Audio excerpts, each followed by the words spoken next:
ஒரே ஒரு ஊர்ல ஒரு ராஜா இருந்தார். அவரு ஒரு வித்தியாசமான ராஜா. எந்த வகையில வித்தியாசமானவர்னு கேட்டா, மக்கள் கிட்ட வரி வசூல் பண்றதுல கொஞ்சம் வித்தியாசமானவர். மற்ற மன்னர்கள் மாதிரி ஒரு நேரடியா வரி வசூல் பண்றது இல்ல, கொஞ்சம் மறைமுகமா அதை பண்ணுவார். அது எப்படின்னா, ஒவ்வொரு குடிமக்களுக்கும் மாசம் ஒரு மரக்கால் நெல்லு மக்கள் கொடுக்கறது இல்ல, ராஜா மக்களுக்கு கொடுப்பார். ஒரு மரக்கால் நெல்ல, அதாவது அரண்மனையில இருந்து ஒவ்வொரு வீட்டுக்கும் நெல் வந்து சேர்ந்துரும். அந்த ஒரு மரக்கால் நெல்ல இவங்க வாங்கிட்டு அதுக்கு பதிலா ஒரு மரக்கால் அரிசிய ராஜாவுக்கு திருப்பி கொடுக்கணும். இதுதான் அந்த ஊர் வழக்கம். ராஜா வந்து ஜனங்களுக்கு நெல்லை கொடுத்துட்டு அதுக்கு பதிலா அதே அளவு அரிசியா திருப்பி வாங்கிக்குவார். இதை தவிர வரி ஏதும் வசூல் பண்றது இல்ல. இப்படி ஒரு ராஜா. இது மேம்போக்கா பாக்குறதுக்கு ஏதோ சாதாரணமா தெரிஞ்சாலும் குடிமக்கள் ரொம்பவும் கஷ்டப்பட்டாங்க. ராஜா கொடுக்கற நெல்லையும் அரிசியாக்கணும், அதோட இன்னும் ஒரு பாதி அரிசியை இவங்க சேர்த்தும் கொடுத்தாகணும். மக்கள் வந்து ராஜாவை திட்ட ஆரம்பிச்சுட்டாங்க. இந்த ராஜா எப்ப சாவார் அப்படின்னு எதிர்பார்க்க ஆரம்பிச்சுட்டாங்க. ஏன்னா ரொம்ப கஷ்டப்படுத்துறாரு அப்படின்னு. பல பேர் அந்த ஊர்ல வீட்டை காலி பண்ணிவிட்டு வெளி தேசத்துக்கு போயிட்டாங்க. இங்க காலம் தள்ளுறது ரொம்ப கஷ்டம்னு. மக்கள் எதிர்பார்த்தது மாதிரியே நடந்தது. அந்த மன்னன் நோய் வந்து படுத்த படுக்கை ஆயிட்டான். ராஜா இப்படி சாக கிடக்குறாருன்னு தெரிஞ்சும் மக்கள் யாருமே வந்து பாக்கல. எப்படி பாப்பாங்க? அவர் தான் எப்ப போவாருன்னு பாத்துக்கிட்டு இருக்கிறாங்களே. என்ன ஏன் யாருமே வந்து பார்க்க மாட்டேங்கிறாங்க நம்ம குடிமக்கள்ல அப்படின்னு மந்திரி கிட்ட கேட்டார் ராஜா. நம்ம ஊர்ல மக்கள் எங்க இருக்காங்க பாக்குறதுக்குன்னாரு அவரு. ஏன் என்னாச்சு அவங்களுக்குன்னு கேட்டார். அமைச்சர் அப்பதான் அரசனுக்கு அவன் பண்ணின தவற வந்து சுட்டி காட்டினார். மக்களுக்கு இழைத்த கொடுமையை எடுத்து சொல்லி புரிய வச்சார். அதுக்கப்புறம் தான் மன்னருக்கு ஞானோதயம் வந்தது. செய்த பாவங்களை எண்ணி வருத்தப்பட்டான். மெதுவா அமைச்சர் பக்கம் திரும்பி, எங்க என் புள்ளன்னு கேட்டான். அவர் எங்கேயாவது ஊர் சுத்திக்கிட்டு இருப்பார், சூதாட்ட விடுதிகள்ல கிடப்பார் அப்படின்னாரு அமைச்சர். அவன் எங்க இருந்தாலும் உடனே அழைச்சிட்டு வாங்கன்னு உத்தரவு போட்டார் ராஜா. அடுத்த நாளே இளவரசனை கொண்டாந்து நிறுத்தினாங்க. தந்தையே, என்ன செய்யணும்னா சொல்லுங்க அப்படின்னு கேட்டான் இளவரசன். அவர் சொன்னார், மகனே, மக்களுக்கு வந்து நான் பொல்லாதவன் ஆயிட்டேன், அவங்க எல்லாம் என்ன நல்லவன்னு சொல்லணும். அப்படி அவங்கள சொல்ல வைக்க வேண்டியது உன்னோட பொறுப்புன்னார். தந்தையே, நீங்க வந்து கவலைப்படாதீங்க, உங்களை ரொம்ப ரொம்ப நல்லவர்னு மக்கள் சொல்லும்படியாக நான் செய்யறேன் அப்படின்னா பையன். அதுக்கப்புறம் கொஞ்ச நாள்ல பையன் பட்டத்துக்கு வந்தான். அவன் என்ன பண்ணான், வரி வசூல் பண்ற முறையில ஒரு மாற்றத்தை உண்டு பண்ணான். என்ன மாற்றம் பண்ணனான்னா, ஒவ்வொரு வீட்டுக்கும் ஒரு மரக்கால் உமிய கொடுக்கறது, அதுக்கு பதிலா ஒரு மரக்கால் அரிசியை வாங்கிக்கிறது. அப்பா என்ன பண்ணாரு, நெல்லை கொடுத்துட்டு அரிசியா வாங்கினார். இவன் மகன் வந்து உமிய கொடுத்துட்டு அரிசியா வாங்கினான். கொஞ்ச காலம் ஆச்சு. ஒரு நாள் மந்திரியை கூப்பிட்டு கேட்டான், அமைச்சரே, நம்ம ஊர் மக்கள் என்ன பேசிக்கிறாங்க அப்படின்னு. உங்க அப்பா ரொம்ப நல்லவன்னு பேசிக்கிறாங்க அப்படின்னாரு அமைச்சர். எப்படி இருக்கு பாருங்க, இவன் பண்ற கொடுமையில அப்பங்கார ரொம்ப நல்லவன் ஆயிட்டான். அதாவது இளவரசனை விட பழைய மன்னரே ரொம்ப நல்லவர், ரொம்ப பாதி கஷ்டம் தான் இது முழு கஷ்டம்ங்கிறது மாதிரி ஆயிட்டுது. எப்படியோ அப்பாவுக்கு கொடுத்த வாக்க புள்ள காப்பாத்தி விட்டான். அதாவது மன்னர் ரொம்ப நல்லவர்னு சொல்ல வைக்கிறேன்னு தானே சொன்னான், அதே மாதிரி சொல்ல வச்சுட்டான். இந்த காலத்துல இது மாதிரி அப்பாவுக்கு உதவுற பிள்ளைகள் உண்டு. ஒரு பிள்ளையாண்டான்னு சொன்னான், நான் எங்க அப்பாவுக்கு ரொம்ப ரொம்ப உதவியா இருக்கிறேன் அப்படின்னா. அப்படியா, உங்க அப்பாவுக்கு ரொம்ப உதவியா இருக்கிறியா அப்படின்னா, உங்க அப்பா என்ன செஞ்சுட்டு இருக்காருன்னு கேட்டேன். சும்மாதான் இருக்கிறார் அப்படின்னா அவன். சும்மா இருக்கிறதுக்கு இவன் உதவியா இருக்கிறானா? இப்படி இருக்கிறாங்க. அதாவது நல்லவன் அப்படின்னு பேர் வாங்குறது ரொம்ப கஷ்டம். அத வந்து எந்த வகையில வாங்கணும்னு முடிவு பண்றதுதான் முக்கியம். அதனால வாழ்க்கையில நாம வந்து மன்னரா இருந்தாலும் சரி, சாதாரண மக்களா இருந்தாலும் சரி, நல்லவன் அப்படிங்கிற பேர் வாங்குறது ரொம்ப முக்கியம். அப்படி நல்லவன்கிற பேர் வாங்கிட்டா வாழ்க்கை ரொம்ப சுலபமா அமையும். ஜப்பான்ல உள்ள ஒரு புத்த விகாரை, அங்க ஒரு வயசான பௌத்த குரு தங்கி இருக்கிறார். ஒரு நாள் ராத்திரி கடுமையான குளிர், அவரால் தாங்க முடியல. பார்த்தார், மரத்துல செஞ்ச புத்த சிற்பங்கள் அங்க நிறைய இருந்தது. அதுல ஒன்ன எடுத்து அதுக்கு தீ மூட்டி அந்த நெருப்புல குளிர் காஞ்சிக்கிட்டு இருக்கிறார். மர சிற்பம் தீ வச்சதும் படபடன்னு வெடிக்க ஆரம்பிச்சுட்டுது. அந்த சத்தத்தை கேட்டதும் அந்த புத்த விகாரையின் குருக்கள் வெளியில ஓடி வந்தார். இவர் ஆனந்தமா குளிர் காஞ்சிக்கிட்டு இருக்கிறார். அவரால் பொறுத்துக்க முடியல. தெருவில் தெரிஞ்சுக்கிட்டு இருந்த அந்த பெரியவரை இங்க தங்க அனுமதிச்சதே அவரு தான். இவர் இப்படி பண்றாருன்னு நினைச்சுக்கிட்டே அவரை கோபமா பார்த்தார். ஏன் இப்படி கோபமா பாக்குறீங்க, இப்படி வந்து உட்காருங்க அப்படிங்கிறாரு இவர். அவருக்கு இன்னமும் கோபம் வந்துட்டுது. எங்கள் கடவுளை வந்து எரிச்சுட்டீங்களே அப்படின்னு சத்தம் போட்டாராம். அப்படியா அப்படின்னு கேட்டுக்கிட்டே அந்த சாம்பலை கிளறினார் இவர். என்ன செய்யறீங்கன்னு கேட்டிருக்காரு அவர். நான் எலும்புகளை தேடுறேன்னாராம். நீங்க ஒரு பைத்தியம், இது ஒரு மர சிற்பம், இதுல எலும்புகள் கிடையாது அப்படின்னாராம். அவருக்கு கோபம் வந்துட்டுது. உடனே வெளியில போங்கன்னு கத்தியிருக்கார். வெளியில தள்ளி கதவையும் சாத்தி விட்டாராம்.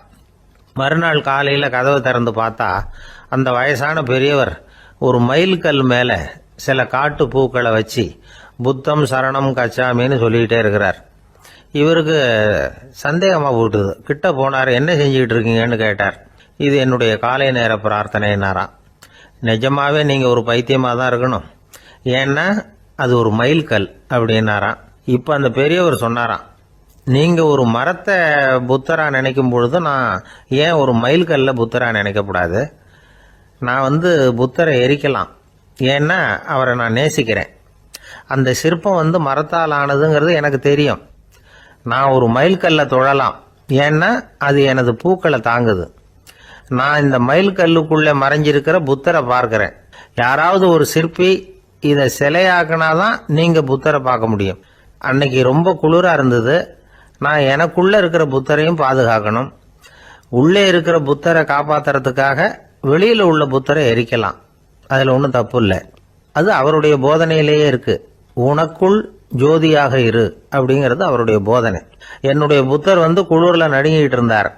அந்த மர சிற்பங்கள் வெயில் மழையில உணர்ச்சி இல்லாம இருந்தது, அதனால அப்படி பண்ணினேன். ஆனா நீங்க என்ன பண்ணீங்க? நான் ஒரு மர புத்தரை எரிச்சதுக்காக உயிருள்ள புத்தரை வெளியில தள்ளி கதவை சாத்தினீங்க அப்படின்னாராம் அந்த பெரியவர். உண்மையான பக்திங்கிறது இதுதான். அதாவது உனக்குள் ஜோதியாக இரு அப்படின்னு புத்தர் சொன்னார் இல்லையா, அது மாதிரி தனக்குள் ஜோதியாக இருக்கிற இந்த காலத்து ஆசாமிகள் நிறைய பேர் உண்டு. எப்பவும் போதையிலேயே இருக்கிறவங்க.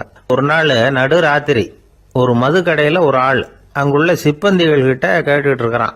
மறுபடியும் இந்த கடை எப்போ திறப்பாங்கன்னு கேட்டானா. நாளைக்கு காலையில 8 மணிக்கு திறப்பாங்க அப்படின்னு ஆனா அங்க இருந்த ஆள். அவன் திருப்பி திருப்பி அதையே கேட்டுக்கிட்டு இருக்கான். இவனுக்கு பதில் சொல்லி சொல்லி அழுத்து போச்சு. அதான் சொல்றேன் ஐயா, நாளைக்கு காலையில வா அப்படின்னாங்களாம். அதுக்கு இவன், நான் வர்றதுக்காக கேட்கலையா, நேத்திக்கு வந்தவன் உள்ளேயே மாட்டிக்கிட்டேன், வெளியில போறதுக்காக கேட்டேன் அப்படின்னா. என்னுடைய நண்பர் ஒருத்தர், அவர் விரல்ல நகமே இருக்காது. என்ன காரணம்னு நினைக்கிறீங்க?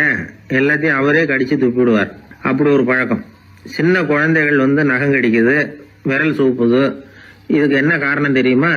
குழந்தைகள் மனசுல ஏற்படக்கூடிய ஒருவித பாதுகாப்பின்மை, இன்செக்யூரிட்டி, அல்லது தான் சரியா கவனிக்கப்படல அப்படிங்கிற எண்ணத்தோட வெளிப்பாடு தான் அது அப்படிங்கிறாங்க டாக்டர்கள்.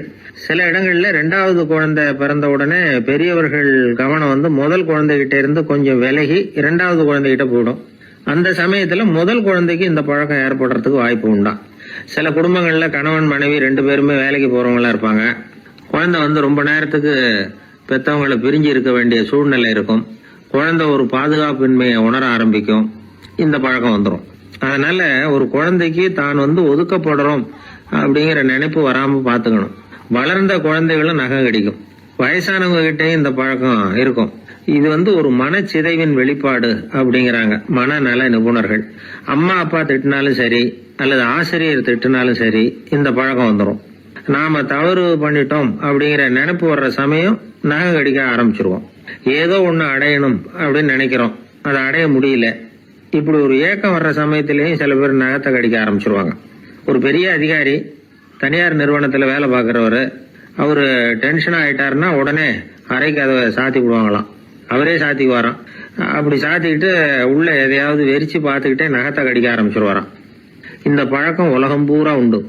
நகம் கடிக்கிறவங்களை அந்த பழக்கத்திலிருந்து மீட்கிறதுக்கு என்ன வழி அப்படின்னு லண்டன்ல உள்ள அழகியல் நிறுவன நிபுணர்கள் யோசனை பண்ணி பார்த்திருக்கிறாங்க. சில ஆய்வுகள் பண்ணி பார்த்தாங்களாம். அவங்க என்ன பண்ணாங்க தெரியுமா? நகம் கடிக்கிற பழக்கம் உள்ளவங்களை எல்லாம் தேடி பிடிச்சாங்க. அவங்களையெல்லாம் 3 பிரிவா பிரிச்சுக்கிட்டாங்க. ஒரு பிரிவு கிட்ட என்ன சொன்னாங்கன்னா, உங்களுக்கு நகத்தை கடிக்கணுங்கிற நினைப்பு வர்றப்போலாம் டைரி எழுத ஆரம்பிச்சிருங்க அப்படின்னாங்களாம். இன்னொரு பிரிவு கிட்ட, உங்களுக்கு அந்த நினைப்பு வர்றப்போலாம் உங்க நகத்துக்கு வண்ணம் பூச ஆரம்பிச்சிருங்க, அழகு படுத்த ஆரம்பிச்சிருங்க, நெயில் பாலிஷ் போடுறாங்களா, இது மாதிரி. அப்படி ஒரு யோசனை சொல்லியிருக்காங்க. 3வது குழுவினர்கிட்ட, உங்களுக்கு நகத்தை கடிக்கணுங்கிற எண்ணம் வர்றப்போலாம் விரல்களை இறுக்கமா மூடி வச்சுக்கிட்டு வேற விஷயங்கள்ல கவனம் செலுத்துங்க அப்படின்னு சொன்னாங்களாம். இப்படி 3 வித முயற்சி பண்ணி பார்த்ததுல கடைசியா அவங்க என்ன கண்டுபிடிச்சாங்க தெரியுமா? 3வது குழு செஞ்சதுல நல்ல பலன் கிடைச்சதாம். அதாவது நகம் தெரியாதபடிக்கு விரலை இறுக மூடிக்கிட்டு வச்சுக்கிட்டோம்னா அந்த பழக்கம் மாறுதான். அப்படி இருந்தவங்க கிட்ட இந்த நகம் கடிக்கிற பழக்கம் மெதுவா குறைஞ்சு போச்சான். அதனால நகம் கடிக்கிற பழக்கம் உள்ளவங்க இதை முயற்சி பண்ணி பார்க்கலாம். ஒரு ஆள் இருந்தார், அவருக்கு எப்ப பார்த்தாலும் நகத்தை கடிச்சுக்கிட்டே இருக்கணும், அப்படி ஒரு பழக்கம். அதனால அவர் விரல்ல எப்பவும் நகை இருக்கிறது இல்ல, விரல் இருக்கிறதே பெரிய ஆச்சரியம். அவருக்கு திடீர்னு உடம்புல அரிப்பு, சொரிஞ்சிக்க முடியல, அரிப்பும் நிக்கல. ஒரு வாரம் தொடர்ந்து கஷ்டப்பட்டார். கடைசியா ஒரு டாக்டர் கிட்ட ஓடினார்.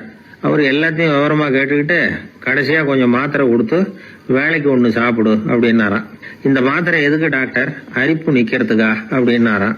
இல்ல நகம் வளர்றதுக்காக அப்படின்னாராம் இந்த டாக்டர். ஒருத்தர் ரொம்ப அவசரமா வந்தார்.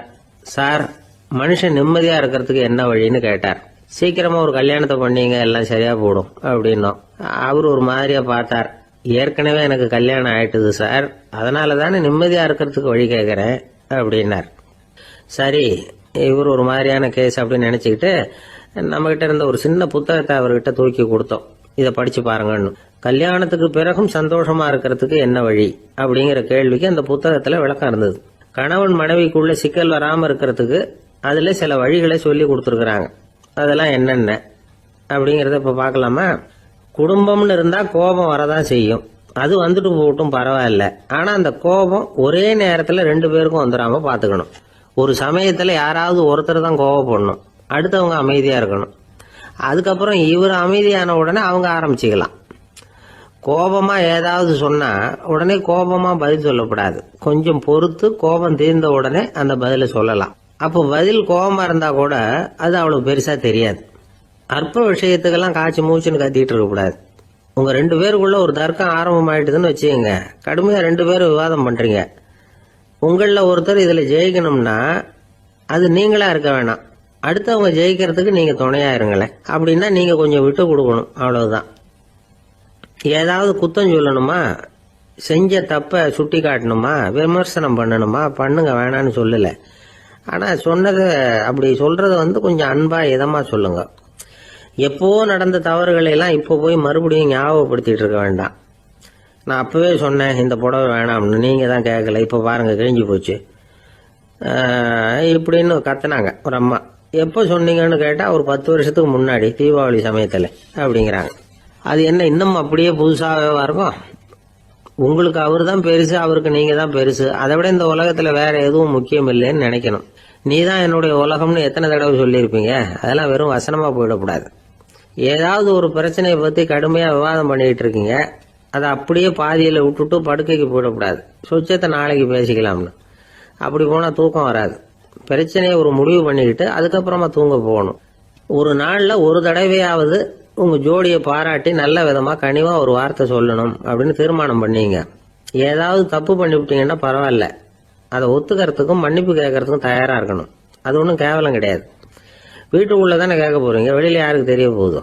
எப்படியோ உங்களுக்குள்ள ஒரு சமரசம் ஆனா சரிதான். ஒரு தகராறுன்னு எடுத்துக்கிட்டா குறைஞ்சபட்சம் அதுக்கு 2 பேர் தேவை. தனியாவே உட்காந்துக்கிட்டு நான் இப்ப தகராறு பண்ணிட்டு இருக்கிறேன் அப்படின்னு யாரும் சொல்ல முடியாது. 2 பேர் தகராறு பண்றாங்கன்னா பொதுவா அந்த 2 பேர்ல யாரு அதிகமா பேசுறாங்களோ அவங்க பேர்ல தான் தப்பு இருக்கும். அதை மனசுல வச்சுக்கணும். இதெல்லாம் தான் அந்த புத்தகத்துல போட்டிருக்கிற வழிமுறைகள். இவ்வளவும் சரியா வரலன்னா அப்புறமா சொல்லுங்க, வேற புத்தகம் ஏதாவது இருக்கான்னு தேடுவோம். ஒரு கணவன் தன்னுடைய மனைவியை அழைச்சிட்டு ஒரு மனோதத்துவ டாக்டர் கிட்ட வந்தாரா. டாக்டர், எங்களுக்கு கல்யாணம் ஆகி 30 வருஷ காலமா நாங்க ஒரு விஷயத்துல கூட ஒத்து போனதில்லை அப்படின்னு ஆரம்பிச்சார். உடனே அந்த அம்மா குறுக்கிட்டு, அது 30 வருஷம் இல்ல 32 வருஷம் அப்படின்னாங்களாம். ஐயா, என்னுடைய நூல் வெளியீட்டு விழாவுக்கு அவசியம் நீங்க வரணும் அப்படின்னு கூப்பிட்டார் ஒருத்தர். எப்போ வரணும்னு கேட்டேன். அடுத்த வாரம்னார்.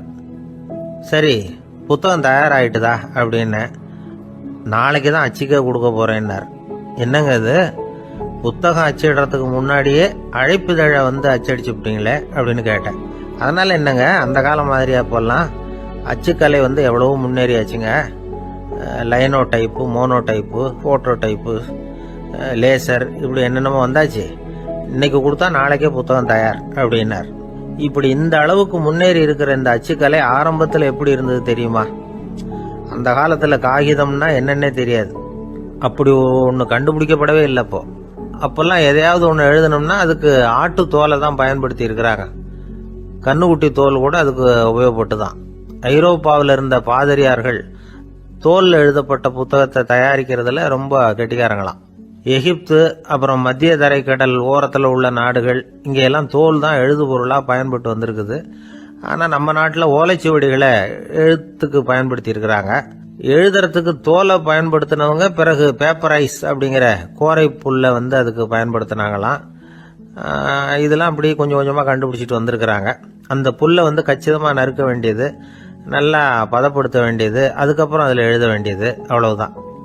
பேப்பருங்கிற சொல்லே இந்த பேப்பைரஸ் அப்படிங்கிறதுலேருந்து வந்தது தான். அதுக்கப்புறம் தான் காகிதம் வந்தது. இதை முதல்ல சீன நாட்டில் தான் கண்டுபிடிச்சாங்க. அது வந்த பிறகு அச்சு எந்திரம் கண்டுபிடிக்க வேண்டிய அவசியம் ஏற்பட்டது. அதை கண்டுபிடிச்சவர் ஜெர்மானிய அறிவியல் அறிஞர் ஜான் கூட்டன்பர்க். அச்சு கலைக்கு அடித்தளம் அமைச்சவர் அவர் தான். ஜெர்மனியில் மெயின்ஸ் அப்படிங்கிற ஊரில் 1399 பிறந்தார். அவரோட மாமன் ஒருத்தர் உலோக வேலையில் வல்லவர். அவர்கிட்ட இந்த வேலையை கற்றுக்கிட்டார். அதோட வைர கற்களை வந்து பட்டை தீட்டுறதுலையும் ரொம்ப தேர்ச்சி பெற்றிருந்தார். இளம் வயசுலேயே சும்மா இருக்க மாட்டாராம். எதை செஞ்சாலும் அதை திறமையாக செய்வாராம். அவர் தான் முதல்ல மர அச்சு எழுத்துக்களை உருவாக்கினார். அது மேலே மை தடவி பிரதிகள் எடுத்தார். அதுக்கப்புறம் உலோக எழுத்துக்கள், முதல்ல காரியம், அப்புறம் இரும்பு, அப்புறம் கலப்பு உலோகம், பிறகு அச்சடிக்கிறதுக்கு எந்திரம் ஒன்றையும் உருவாக்கினார். முதல்ல பைபிள் அச்சடித்தார். 1468 அவர் இறந்து போனார். 16ஆம் நூற்றாண்டில் மேலை நாடுகளில் இருந்து மர எழுத்துக்களை கொண்டுகிட்டு வந்து தமிழ்நாட்டில் கிறிஸ்துவ நூல்களை அச்சிட்டாங்க. அப்பெல்லாம் வந்து அச்சகங்கள் வந்து போதிய அளவுக்கு இங்கே இல்லை. அதுக்கு என்ன காரணம்னா, இந்தியர்கள் வந்து அச்சகங்களை நடத்தக்கூடாது அப்படின்னு சட்டம். 1835 வரைக்கும் அந்த சட்டம் வந்து நடைமுறையில் இருந்தது. இந்த நிலைமையில அங்கேயும் இங்கேயுமா 1-2 அச்சகங்கள் ஆரம்பமாச்சு. 1713 தரங்கம்பாடியில் லூத்தரன் மிஷன் அச்சகம், அதே ஆண்டில் சென்னையில் SPCK அச்சகம். இது ரெண்டும் தான் இந்தியாவில் முதல்ல தொடங்கப்பட்ட அச்சகங்கள். ஆட்டுத்தோல்லையும் ஓலைச்சுவடியிலையும் எழுதப்பட்ட எழுத்துக்கள் இன்னைக்கு எங்கேயோ போயிட்டுது. ஆனால் நம்ம ஊரில் எழுத்தாளர்கள் நிலைமை தான் ஒன்றும் சொல்லிக்கிறது மாதிரி இல்லை. நம்ம ஆள் ஒருத்தர் சொன்னார், சார் நான் சொந்தத்தில் ஒரு அச்சாபீஸ் வச்சுருந்தேன், இப்போவும் வச்சிருக்கிறேன். அதனால் என்னுடைய படைப்புகளை புத்தகமாக வெளியிடுறதுல எனக்கு ஒன்றும் கஷ்டம் இல்லை. வருஷத்துக்கு ஒரு புத்தகம் எழுதி வெளியிட்டுருவேன். 15 வருஷமாக இலக்கிய உலகத்துக்கு இப்படி சேவை செஞ்சுக்கிட்டு வர்றேன். ஆனால் இந்த வருஷம்தான் வாசகர்கள் வந்து எனக்கு பாராட்டு விழா நடத்தி இருக்கிறாங்க அப்படின்னார். இந்த வருஷம் அப்படி என்ன விசேஷம் அப்படின்னு கேட்டோம். இந்த வருஷம்தான் நான் எந்த புத்தகம் எழுதி வெளியிடாமல் இருந்தேன், அதுக்காகத்தான் எனக்கு இந்த பாராட்டு விழா அப்படின்னார். ஒரு சின்ன பையன் வந்தான். அவனை பார்த்து ஒரு கேள்வி கேட்டோம். ஏன்ப்பா உங்கள் வீட்டில் அம்மா புத்திசாலியா அப்பா புத்திசாலியா அப்படின்னு. அவன் அலட்சியமாக நம்மளை பார்த்து சிரிக்கிறான். என்ன சார் இது, இந்த காலத்தில் இது கூட தெரியாமல் இருக்கிறீங்களே அப்படிங்கிறான். ஒரு சின்ன பையன் நம்மளை பார்த்து இப்படி கேட்டு விட்டானே அப்படின்னு நினைக்கிறப்போ நமக்கு ஒரு மாதிரி ஆகிடும். அதுக்கப்புறம்தான் இந்த தாத்தா பாட்டியெல்லாம் சொல்கிற ஒரு கதை ஞாபகத்துக்கு வந்தது. அது என்ன கதை தெரியுமா? ஒரு ஊரில் ஒரு அம்மாவும் பிள்ளையும் இருந்தாங்களாம். அந்த மகனுக்கு திடீர்னு தேசாந்திரம் போய் வரணும்னு ஆசை வந்துட்டுது. ஊராக போய் சுற்றி பார்க்கணுங்கிற ஆசை. அந்த அம்மாவுக்கு இது பிடிக்கல. மகனை பிரிஞ்சு இருக்கிறதுக்கு அவங்க மனசு இடம் கொடுக்கல. வேணாப்பான்னு சொல்லி பார்த்தாங்க, அவன் கேட்கல. திடீர்னு புறப்படவும் செஞ்சுட்டான். சரி, இனிமே அவனை தடுக்க முடியாதுன்னு முடிவு பண்ணிக்கிட்டாங்க அந்த அம்மா. இருந்தாலும் புத்திசாலித்தனமாக ஒரு யோசனை பண்ணாங்க. மகனை கிட்டத்தில் கூப்பிட்டாங்க. அவங்ககிட்ட சொன்னாங்க, இதை பாருப்பா, நீ தேசாந்திரம் போகிறதுன்னு தீர்மானம் பண்ணிவிட்ட, அதை நான் தடுக்கலை, போயிட்டு வந்துடும். ஆனால் போகிறதுக்கு முன்னாடி எனக்கு ஒரு வாக்குறுதி கொடுத்துட்டு போ அப்படின்னாங்க. போகிறப்போ ராத்திரியாக இருந்தாலும் பகலாக இருந்தாலும் சரி, புளிய மரத்து நிழலில் தான் தங்கணும். திரும்பி வர்றப்போ இரவும் பகலும் நீ வந்து வேப்ப மரத்து நிழல்லே தங்கணும் அப்படின்னாங்க. சரி, அப்படியே செய்கிறேன்னு சொல்லி வாக்குறுதி கொடுத்தான் பையன். புறப்பட்டு போனான். போகிற வழியில் புளிய மரத்து நிழல்லே தங்கினான், தூங்கினான். அப்படி போய்கிட்டே இருந்தான். 7ஆவது நாள் அவன் உடம்பு சுகமில்லாமல் போயிட்டுது. ரொம்பவும் பலவீனமாயிட்டான்.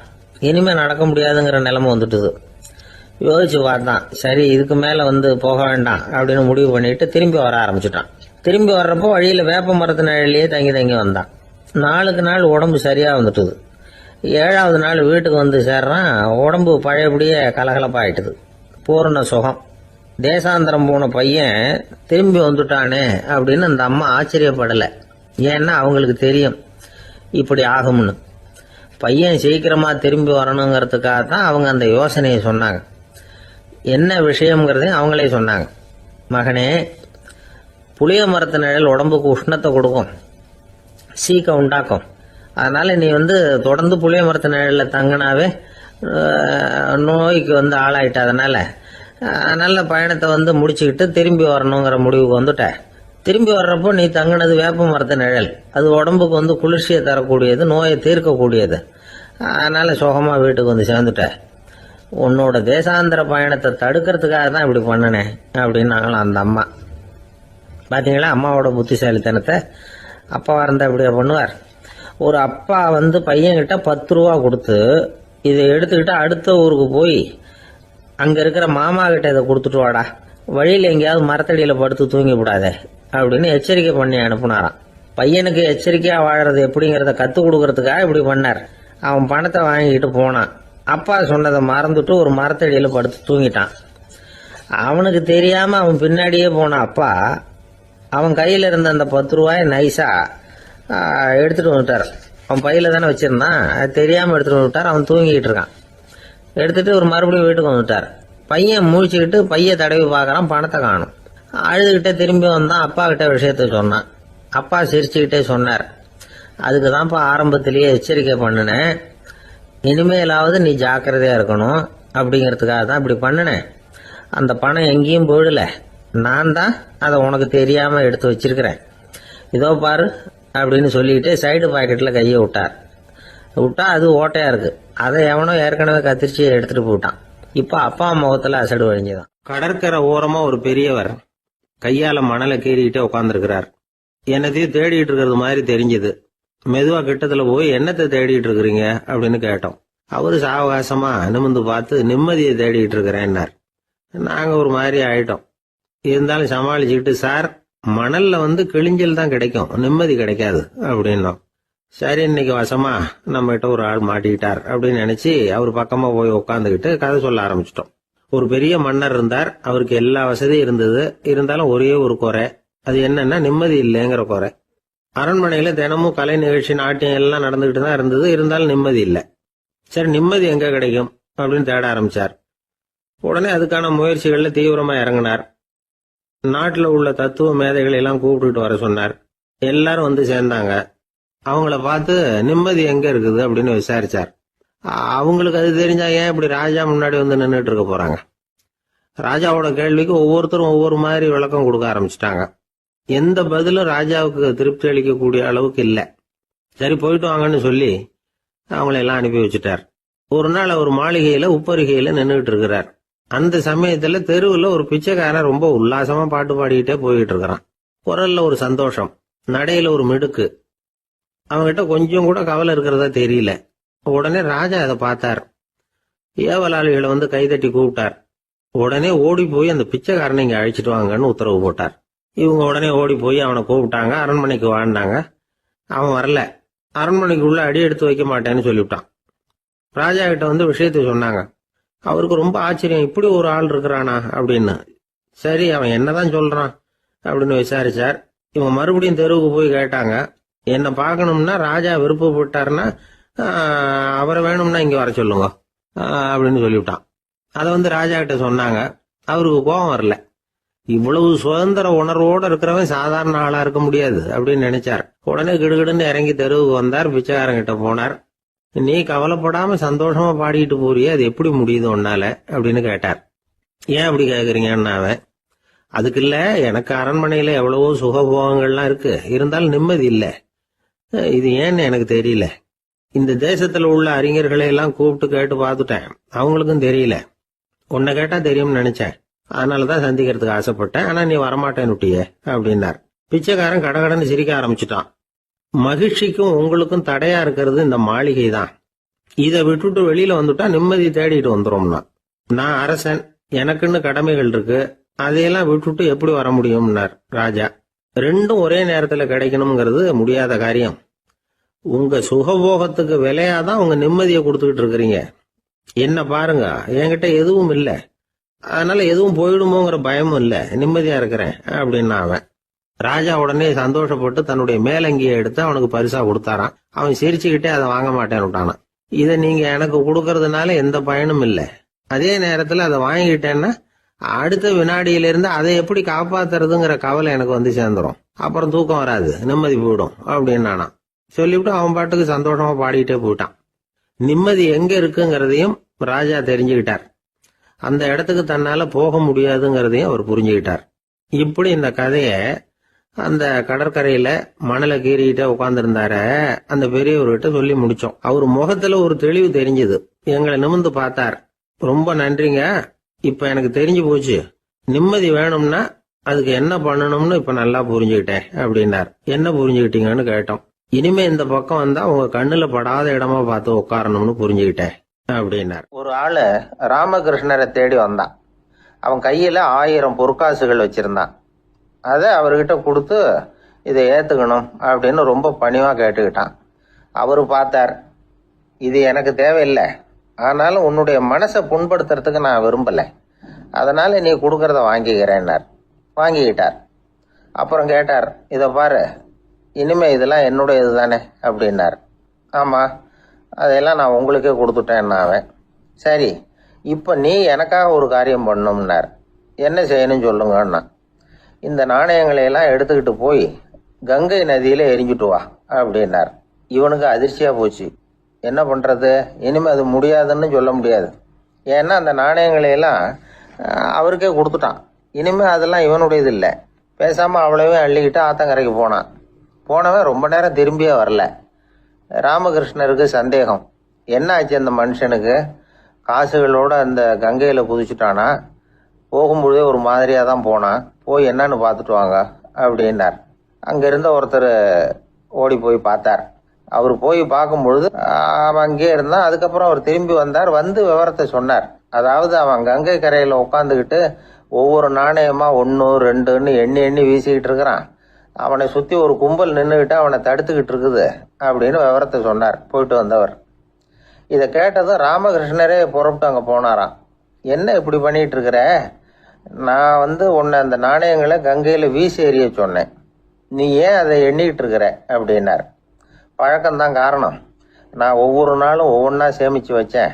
இன்னைக்கு என்கிட்ட நிறைய இருக்குது, உங்களுக்கு ஒரு 1000 நாணயங்களை கொடுக்கணுங்கிறது என்னோட ஆசை அப்படின்னா. இப்ப ராமகிருஷ்ணர் சொன்னார், ஒரே நேரத்துல எல்லாத்தையும் சம்பாதிச்சிருந்தா நீ எண்றது பொருத்தமா இருக்கும். எல்லாத்தையும் இழக்கும் போது ஒவ்வொன்றா எண்ணிக்கிட்டு இழக்கிறதுங்கிறது சரியான செயல் இல்லை. அதனால ஒரே தடவையா எல்லாத்தையும் தூக்கி எறிஞ்சிடும் அப்படின்னார். இது இழப்பது அப்படிங்கிற ஒரு உயர்ந்த நிலை. இதை நாம யதார்த்த வாழ்க்கையில சம்பந்தப்படுத்தி பார்த்து குழப்பிக்கிட்டு இருக்கக்கூடாது. இழக்கிறேன்னு சொல்லிக்கிட்டு இருக்கிற காசையெல்லாம் ஆத்துலையும் குளத்துலையும் கொண்டு போய் எரிஞ்சுட்டு வாங்க அப்படின்னு உபதேசம் பண்றதாக யாரும் நினைச்சிடக்கூடாது. இதுல நாம புரிஞ்சுக்க வேண்டியது என்னன்னா, எதையாவது ஒன்ன இன்னொருத்தருக்கு கொடுக்கணும் அப்படின்னு விருப்பப்பட்டா அதை மனப்பூர்வமா கொடுத்துடணும். கொடுத்துட்டு அதையே நினைச்சிட்டு இருக்க கூடாது. நம்மால் ஒருத்தர் ஒரு 100 ரூபாய் நோட்டை தன்னுடைய நண்பர் ஒருத்தர்கிட்ட கொடுத்து, இது உனக்கு தான் வச்சுக்கோ அப்படின்னார். அவரு பார்த்தார், இது இனிமே எனக்கு தானே சொந்தம் அப்படின்னார். ஆமான்னார் அவர். அப்படின்னா எனக்காக நீ ஒரு உதவி செய்யணும்னார். சொல்லுங்க செய்யறேன்னார் அவர். இந்த 100 ரூபாய் நோட்டை தீ வச்சு கொளுத்தி விடுனார். இவர் அதிர்ச்சியாகி அவரை பார்த்தார். இப்ப அவரு சொன்னார், நீ எனக்கு அன்பா கொடுத்தது இது, இந்த நோட்டு கள்ள நோட்டுங்கிறது எனக்கு முன்னாடியே தெரியும், சீக்கிரம் கொளுத்தி விடு, அதுதான் நம்ம 2 பேருக்குமே நல்லது அப்படின்னாராம் அவர். ராமகிருஷ்ணர் வாழ்ந்த காலத்துல நடந்த ஒரு நிகழ்ச்சி இது. அப்போ ஒரு ஓவியர் இருந்தாராம். அவருக்கு ஒரு ஆசை, ராமகிருஷ்ணர் படத்தை வரையணும், அதை அவர்கிட்டயே கொண்டுட்டு போய் காட்டி அபிப்பிராயம் கேட்கணும். இதுதான் அந்த ஓவியரின் ஆசை. உடனே ராமகிருஷ்ணர் படத்தை வரைஞ்சி முடிச்சார். அதை எடுத்துக்கிட்டு போனார். இவர் போன சமயம் அங்கே ராமகிருஷ்ணர் சீடர்களோட உட்கார்ந்துருக்கிறார். விவேகானந்தர் அங்கே இருக்கிறார். இந்த ஓவியர் கொண்டுகிட்டு போய் தான் வரைந்த ஓவியத்தை அவர்கிட்ட காட்டினார். ராமகிருஷ்ண பரமஹம்சரின் ஓவியத்தை ராமகிருஷ்ணர்கிட்டயே காட்டுறார். ராமகிருஷ்ணர் என்ன பண்ணார் தெரியுமா, அந்த படத்தை பார்த்தார். உடனே அது காலை தொட்டார். குருதேவருடைய இந்த செயல் சீடர்களுக்கு ரொம்ப வியப்பை உண்டு பண்ணிச்சு. சில பேர் மனசுக்குள்ளேயே ரொம்ப குழம்பி போக ஆரம்பிச்சிட்டாங்க, என்ன இப்படி பண்றாருன்னு. என்ன இது அவரோட படம், அவரே அவரோட படத்தின் காலை தொடுறார் அப்படின்னு யோசிச்சாங்க. சில பேர் ஒன்றும் புரியாம ஒருத்தர் பார்த்து சிரிச்சுக்கிட்டாங்க. அந்த இடத்துல சீடர்கள் மட்டும் இல்ல, சீடர் அல்லாத பல பேர் இருந்தாங்க. தன்னுடைய காலை தானே தொடர இவருடைய செயல் பற்றி என்ன நினைக்கிறது அப்படின்னு அவங்களும் குழம்பி போய் நிற்கிறாங்க. அந்த படத்தை வரைஞ்சி அவர்கிட்ட காட்டின அந்த ஓவியருக்கும் அதிர்ச்சி. இருந்தாலும் அவர் சீடர் கிடையாது. அதனால கொஞ்சம் துணிச்சலை வரவழைச்சிக்கிட்டு கேட்டார், என்னங்க இது, என்னால் என்னுடைய கண்களையே நம்ப முடியல. இது உங்க சொந்த உருவப்படம், நீங்க உங்க சொந்த கால்களையே தொடுறீங்க, இது எங்களுக்கு கொஞ்சம் சங்கடமா இருக்குதே அப்படின்னார். ராமகிருஷ்ணரின் கண்களில் ஆனந்த கண்ணீர் வழிஞ்சுதான். அவர் சொன்னாராம், இது என்னோட படம்ங்கிறது எனக்கு தெரியும், ஆனா இது என்னோட படம்ங்கிறதுனால நான் இதோட காலை தொடலை. நீ என்னுடைய சமாதி நிலைய இந்த படத்துல படம் பிடிச்சி காட்டியிருக்கிற, அதனால அதோட காலை தொடறேன். சமாதி நிலையில யார் இருந்தாலும், அது என்னுடைய படமா இருந்தாலும் சரி அல்லது வேற யாருடைய படமா இருந்தாலும் சரி, படம் யாருதுங்கிறது முக்கியம் இல்லை. இதுல எது முக்கியம்னா அது தன்னை உணர்ந்த ஒரு உணர்நிலையின் படம். அப்படி இருக்கிறப்போ அதோட காலை நான் தொடணும். அதுக்கு நீங்க எல்லாரும் ஏன் சங்கடப்படுறீங்கன்னு எனக்கு தெரியல அப்படின்னாராம். இப்போதான் அங்க இருந்த சீடர்களுக்கும் மற்றவங்களுக்கும் விவரம் புரிஞ்சுதான். இதுக்கு முன்னாடி யாரும் செய்யாததை இவர் செஞ்சிருக்கிறார், ஆனா அவருடைய காரணம் ரொம்ப நியாயமானது அப்படிங்கிறத உணர்ந்தாங்களாம். இதுவரைக்கும் ஆன்மீகத்துல சமாதி நிலை, அதாவது தன்னை உணர்ந்த நிலை பற்றி புரிஞ்சுக்கிட்டோம். இல்லறத்துல ஏற்படக்கூடிய சமாதி நிலை பற்றி உங்களுக்கு தெரியுமா? ஒரு அம்மா டாக்டர் கிட்ட வந்து சொன்னாங்களாம், டாக்டர், என் வீட்டுக்காரருக்கு உடம்புல ஏதோ கோளாறுன்னு நினைக்கிறேன், நான் எவ்வளவு நேரம் பேசினாலும் காதல விழாதது மாதிரி உட்கார்ந்துருக்கிறார் அப்படின்னாங்களாம். அதுக்கு அந்த டாக்டர் சொன்னாராம், அம்மா அது உடம்பு கோளாறு இல்லை, அது ஒரு பெரிய திறமை அப்படின்னாராம். ஒரு கணவன் மனைவி எப்போ பார்த்தாலும் அவங்க ரெண்டு பேருக்கும் இடையில சண்டை வந்துக்கிட்டே இருந்தது. இதில் என்ன ஆச்சரியங்கிறீங்களா? நான் அதுக்காக சொல்ல வரல, இது வேற விஷயம். அதாவது சண்டை போடாமல் இருக்கிறதுக்கு வழி சொல்கிற தகவல் இது. நான் சொன்ன அந்த கணவன் மனைவி எப்படின்னா, கணவன் ஒரு வார்த்தை சொன்னால் மனைவி கிட்டேருந்து 2 வார்த்தை பதிலாக வரும். இதுக்கு கணவன் கிட்டேருந்து 4 வார்த்தை பதிலாக வரும். இப்படி வார்த்தைகள் பெருகி போய் கடைசியில் வம்புல வந்து முடியும். அந்த அம்மா பொறுத்து பார்த்தாங்க, அவங்களால தாக்கு பிடிக்க முடியல. பக்கத்து வீட்லேயும் ஒரு கணவன் மனைவி இருந்தாங்க, அவங்களுக்குள்ள சண்டை வர்றதில்ல. அது எப்படி அவங்களால மட்டும் சண்டை போடாமல் இருக்க முடியுது அப்படின்னு இந்த அம்மாவுக்கு ஆச்சரியம். ஒரு நாள் நேராக பக்கத்து வீட்டு அம்மாக்கிட்டே போய், ஏம்மா நீங்கள் எப்படி கணவனும் மனைவியும் சண்டை போட்டுக்காமல் இருக்கிறீங்க, அது எப்படி முடியுது உங்களால் அப்படின்னு கேட்டாங்க. அதுக்குன்னு ஒரு மருந்து இருக்குது, அதை சாப்பிட்டா சண்டை வராது அப்படின்னாங்க அவங்க. சரிங்க, அந்த மருந்தை அவர் சாப்பிட மாட்டேன்னு சொல்லிட்டா என்ன பண்ணுறது அப்படின்னு கேட்டிருக்கிறாங்க இவங்க. அந்த மருந்து அவருக்கு இல்லைம்மா, உனக்கு தான் அப்படின்னாங்களாம் அவங்க. அப்படியா, அப்படின்னா கொடுங்க, ரொம்ப நல்லதாக போச்சு. அதை எப்படி சாப்பிட்றதுங்கிற விவரத்தையும் சொல்லுங்கள், எங்கே அது கிடைக்குங்கிறதையும் சொல்லுங்கள், வாங்கிக்கிறேன் அப்படின்னு கேட்டாங்களாம் இவங்க. வேறு எங்கேயும் போய் வாங்க வேண்டாம், என்கிட்டே இருக்க அந்த மருந்து அதில் கொஞ்சம் தர்றேன், வாங்கி வச்சுக்க. உன் வீட்டுக்காரர் உன்னோட சண்டையை ஆரம்பிக்கிற போகலாம் நீ இந்த மருந்தில் ஒரு அவுன்ஸ் வாயில் ஊற்றிக்கணும். அதை உடனே குடிச்சிடக்கூடாது, ஒரு 5 நிமிஷமாவது அது வாயில் இருக்கணும், அதுக்கப்புறம் குடிச்சிடலாம் அப்படின்னு சொல்லி ஒரு பாட்டில் மருந்தை இந்த அம்மா கிட்ட கொடுத்து அனுப்புனாங்களாம். மருந்தை எடுத்துக்கிட்டு இந்த அம்மா வீட்டுக்கு வந்திருக்கிறாங்க. வீடு பூட்டி இருந்ததுனால கணவன் வந்து வாசல்லையே காத்துக்கிட்டு இருக்கிறான். மனைவியை கண்டதும் சண்டை போட ஆரம்பிச்சிட்டான்.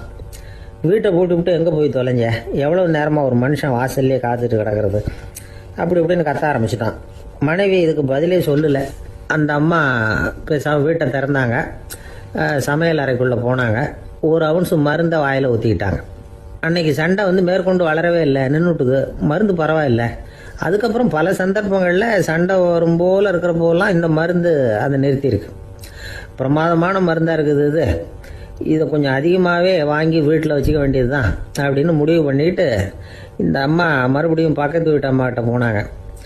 எவ்வளவு விலையானாலும் சரி, நான் காசு கொடுத்து வாங்கி வச்சுக்கிறேன், எந்த கடையில் இருக்குது இந்த மருந்து சொல்லுங்க அப்படின்னு கேட்டாங்க. இந்த மருந்துக்கு விலையே கிடையாதுங்க, இலவசமாகவே கிடைக்கும்னாங்களாம் அவங்க. அது எப்படி விலையில்லாமல் இதை விற்க முடியுது அப்படின்னு கேட்டாங்களாம் இவங்க. அது மருந்தாக இருந்தால் தானே விலை வைக்கிறதுக்கு, அது வெறும் தண்ணி தானே அப்படின்னாங்களாம். வெறும் தண்ணியாக சண்டையை நிறுத்துது அப்படின்ட்டு இருக்காங்க இவங்க.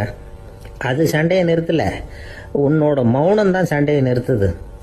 நீ வாயில் தண்ணியை வச்சுக்கிறதுனால எதிர்த்து பேசுறதில்ல, அதனால் உன்னுடைய கணவர் கோபம் வந்து சாந்தமாயிடுது அப்படின்னாங்களாம் அவங்க. இந்த கதையிலிருந்து சண்டையை நிறுத்துற மருந்து எதுன்னு தெரிஞ்சுக்கிட்டோம் இல்லையா. ஒருத்தர் என்ன பண்ணாரு, பாட்டிலில் வந்து தண்ணியை ஊற்றி வச்சுக்கிட்டு அவர்கிட்ட வர்றவங்களுக்கெல்லாம் இதை சிபாரிசு பண்ணலாம்னு நினச்சிக்கிட்டு உட்காந்துருந்தார். ஒரு அம்மா வந்தாங்க. இதை கேட்டுவிட்டு இதையே ஒரு மருந்து மாதிரி கொடுக்கலாம்ங்கிறது அவர் முடிவு. அதனால் பாட்டிலில் தண்ணி அடித்து வச்சுக்கிட்டு அதில் கலருக்காக என்னத்தையோ ஒரு ஜீரகம் அது மாதிரி எதையாவது கலந்து வச்சுக்கிட்டு ஒரு மருந்து மாதிரி ஒரு பாவனையில் வச்சுக்கிட்டு உட்காந்துருக்காரு. யாராவது வீட்டில் சண்டைன்னா என்கிட்ட வாங்க மருந்து தரேன்னு. ஒரு அம்மா வந்தாங்க. எனக்கு என் வீட்டுக்காரருக்கும் அடிக்கடி சண்டை வருதுங்க அப்படின்ட்டு இருக்காங்க. கவலைப்படாதம்மா, நான் ஒரு மருந்து தரேன்னு சொல்லி வீட்டுக்குள்ளே போய் ஒரு பாட்டில் எடுத்து வந்து கொடுத்தாரு. பாட்டிலில் இருக்கிறது என்னங்கிறத சொல்லிவிட்டு அது பேரில் மரியாதை வராது இல்லையா, அதனால் சொல்லலை. அந்த அம்மா வாங்கிட்டு போனாங்க. 4 நாள் கழித்து திரும்பி வந்தாங்க. என்னம்மா வீட்டில் சண்டை நின்று போச்சான்னு கேட்டிருக்காரு இவர். அங்கே நின்று போச்சுங்க, இப்போ உங்ககிட்ட ஆரம்பமாக போகுதுன்னாங்களாம். என்னம்மா அப்படின்ட்டுருக்காரு அவர் பயந்து போய். பின்ன என்னங்க நீங்கள் என்ன மருந்து கொடுத்துருக்குறீங்க என்னங்க அப்படின்னாங்களாம் கோவமா. அது வெறும் தண்ணி தானே அப்படின்ட்டுருக்காரு இவர். தண்ணியா இது, நல்லா பாருங்கள் அப்படின்னு அந்த பாட்டில் நீட்டினாங்களாம். இவர் வாங்கி பார்த்துருக்காரு. அப்புறம் தான் விஷயம் புரியுது அவருக்கு. இவர் கை தவறுதலாக அவங்க வீட்டில் இருந்த மண்ணெண்ணெய் பாட்டில் எடுத்து அவர்கிட்ட கொடுத்துருக்குறாங்க. அப்புறம் என்ன ஆகும், சண்டை வராது. அர்ஜுனன் கேட்ட கேள்விக்கெல்லாம் பகவான் கண்ணன் வந்து பதில் சொன்னார். அதுக்கு பேர் பகவத்கீதை. அதே மாதிரி உத்தவன் கேட்ட கேள்விக்கும் அவர் பதில் சொல்லியிருக்கிறார். அதுக்கு என்ன பேருனா உத்தவ கீதைன்னு பேர். அது சரி, உத்தவன்னா யார்? கண்ணனுக்கு சின்ன வயசுலேருந்தே தேர் ஓட்டிக்கிட்டு இருந்தவன் அவன் தான். குருஷேத்திர போர் முடிஞ்சது. அதர்மத்தை அழித்து தர்மத்தை நிலைநாட்டி தர்மனுக்கு முடிச்சு விட்டினார் கண்ணபிரான். அதுக்கப்புறம் துவாரகைக்கு திரும்பினார். தான் வந்த காரியம் முடிஞ்சது. அதனால் இளமையிலிருந்தே தனக்கு தேரோட்டியா இருந்து வந்த உத்தவனை கூப்பிட்டார். இதை பாருப்பா, உனக்கு வேணுங்கிறத கேளுன்னார். அவன் தனக்குன்னு எதையும் கேட்கறதுக்கு ஆசைப்படலை. இருந்தாலும் கேள்வி கேட்குறதில் அவன் ரொம்ப கெட்டிக்காரன். அதனால் கேட்க ஆரம்பித்தான். பரந்தாமா, ராஜசூய யாகத்துக்கு தர்மனை கூப்பிட்டு தன்னுடைய அரண்மனையில் விருந்து வச்சான் துரியோதனன். அதுக்கப்புறம் சூதாட்டத்துக்கு கூப்பிட்டான். தர்மன் வந்து தோல்வி அடைகிற மாதிரி பண்ணிவிட்டான். நீங்கள் தான் முக்காலமும் உணர்ந்தவராச்சே, சூதாட்டத்தில் தர்மர் ஜெயிக்கிறது மாதிரி பண்ணியிருக்கக்கூடாதா? இந்த பகடக்காயை உருட்டுறப்போ நீங்கள் எதிர்பார்த்தது விழற மாதிரி பண்ணியிருக்கலாமே. சரி, அதுதான் இல்லை. வேடிக்கை பார்த்துக்கிட்டு இருந்த பீமன், அர்ஜுனன், நகுலன், சகாதேவன் இவங்களையும் பணையம் வச்சு ஆடுறப்போவாவது காப்பாற்றிருக்கலாம். அதையும் நீங்கள் செய்யலை. பாவம் அந்த அவல பொண்ணு, ஒன்றும் புரியாத ஒன்றும் தெரியாத அந்த உன்னுடைய சகோதரி திரௌபதி, அந்த பொண்ணை வந்து துச்சாதனன் இழுத்துக்கிட்டு வந்து துகில் உரிகிற கட்டத்தில் காப்பாற்றினியே. இது நியாயமா, முறையா, அறமா? இதுதான் உத்தவன் கேட்ட கேள்வி.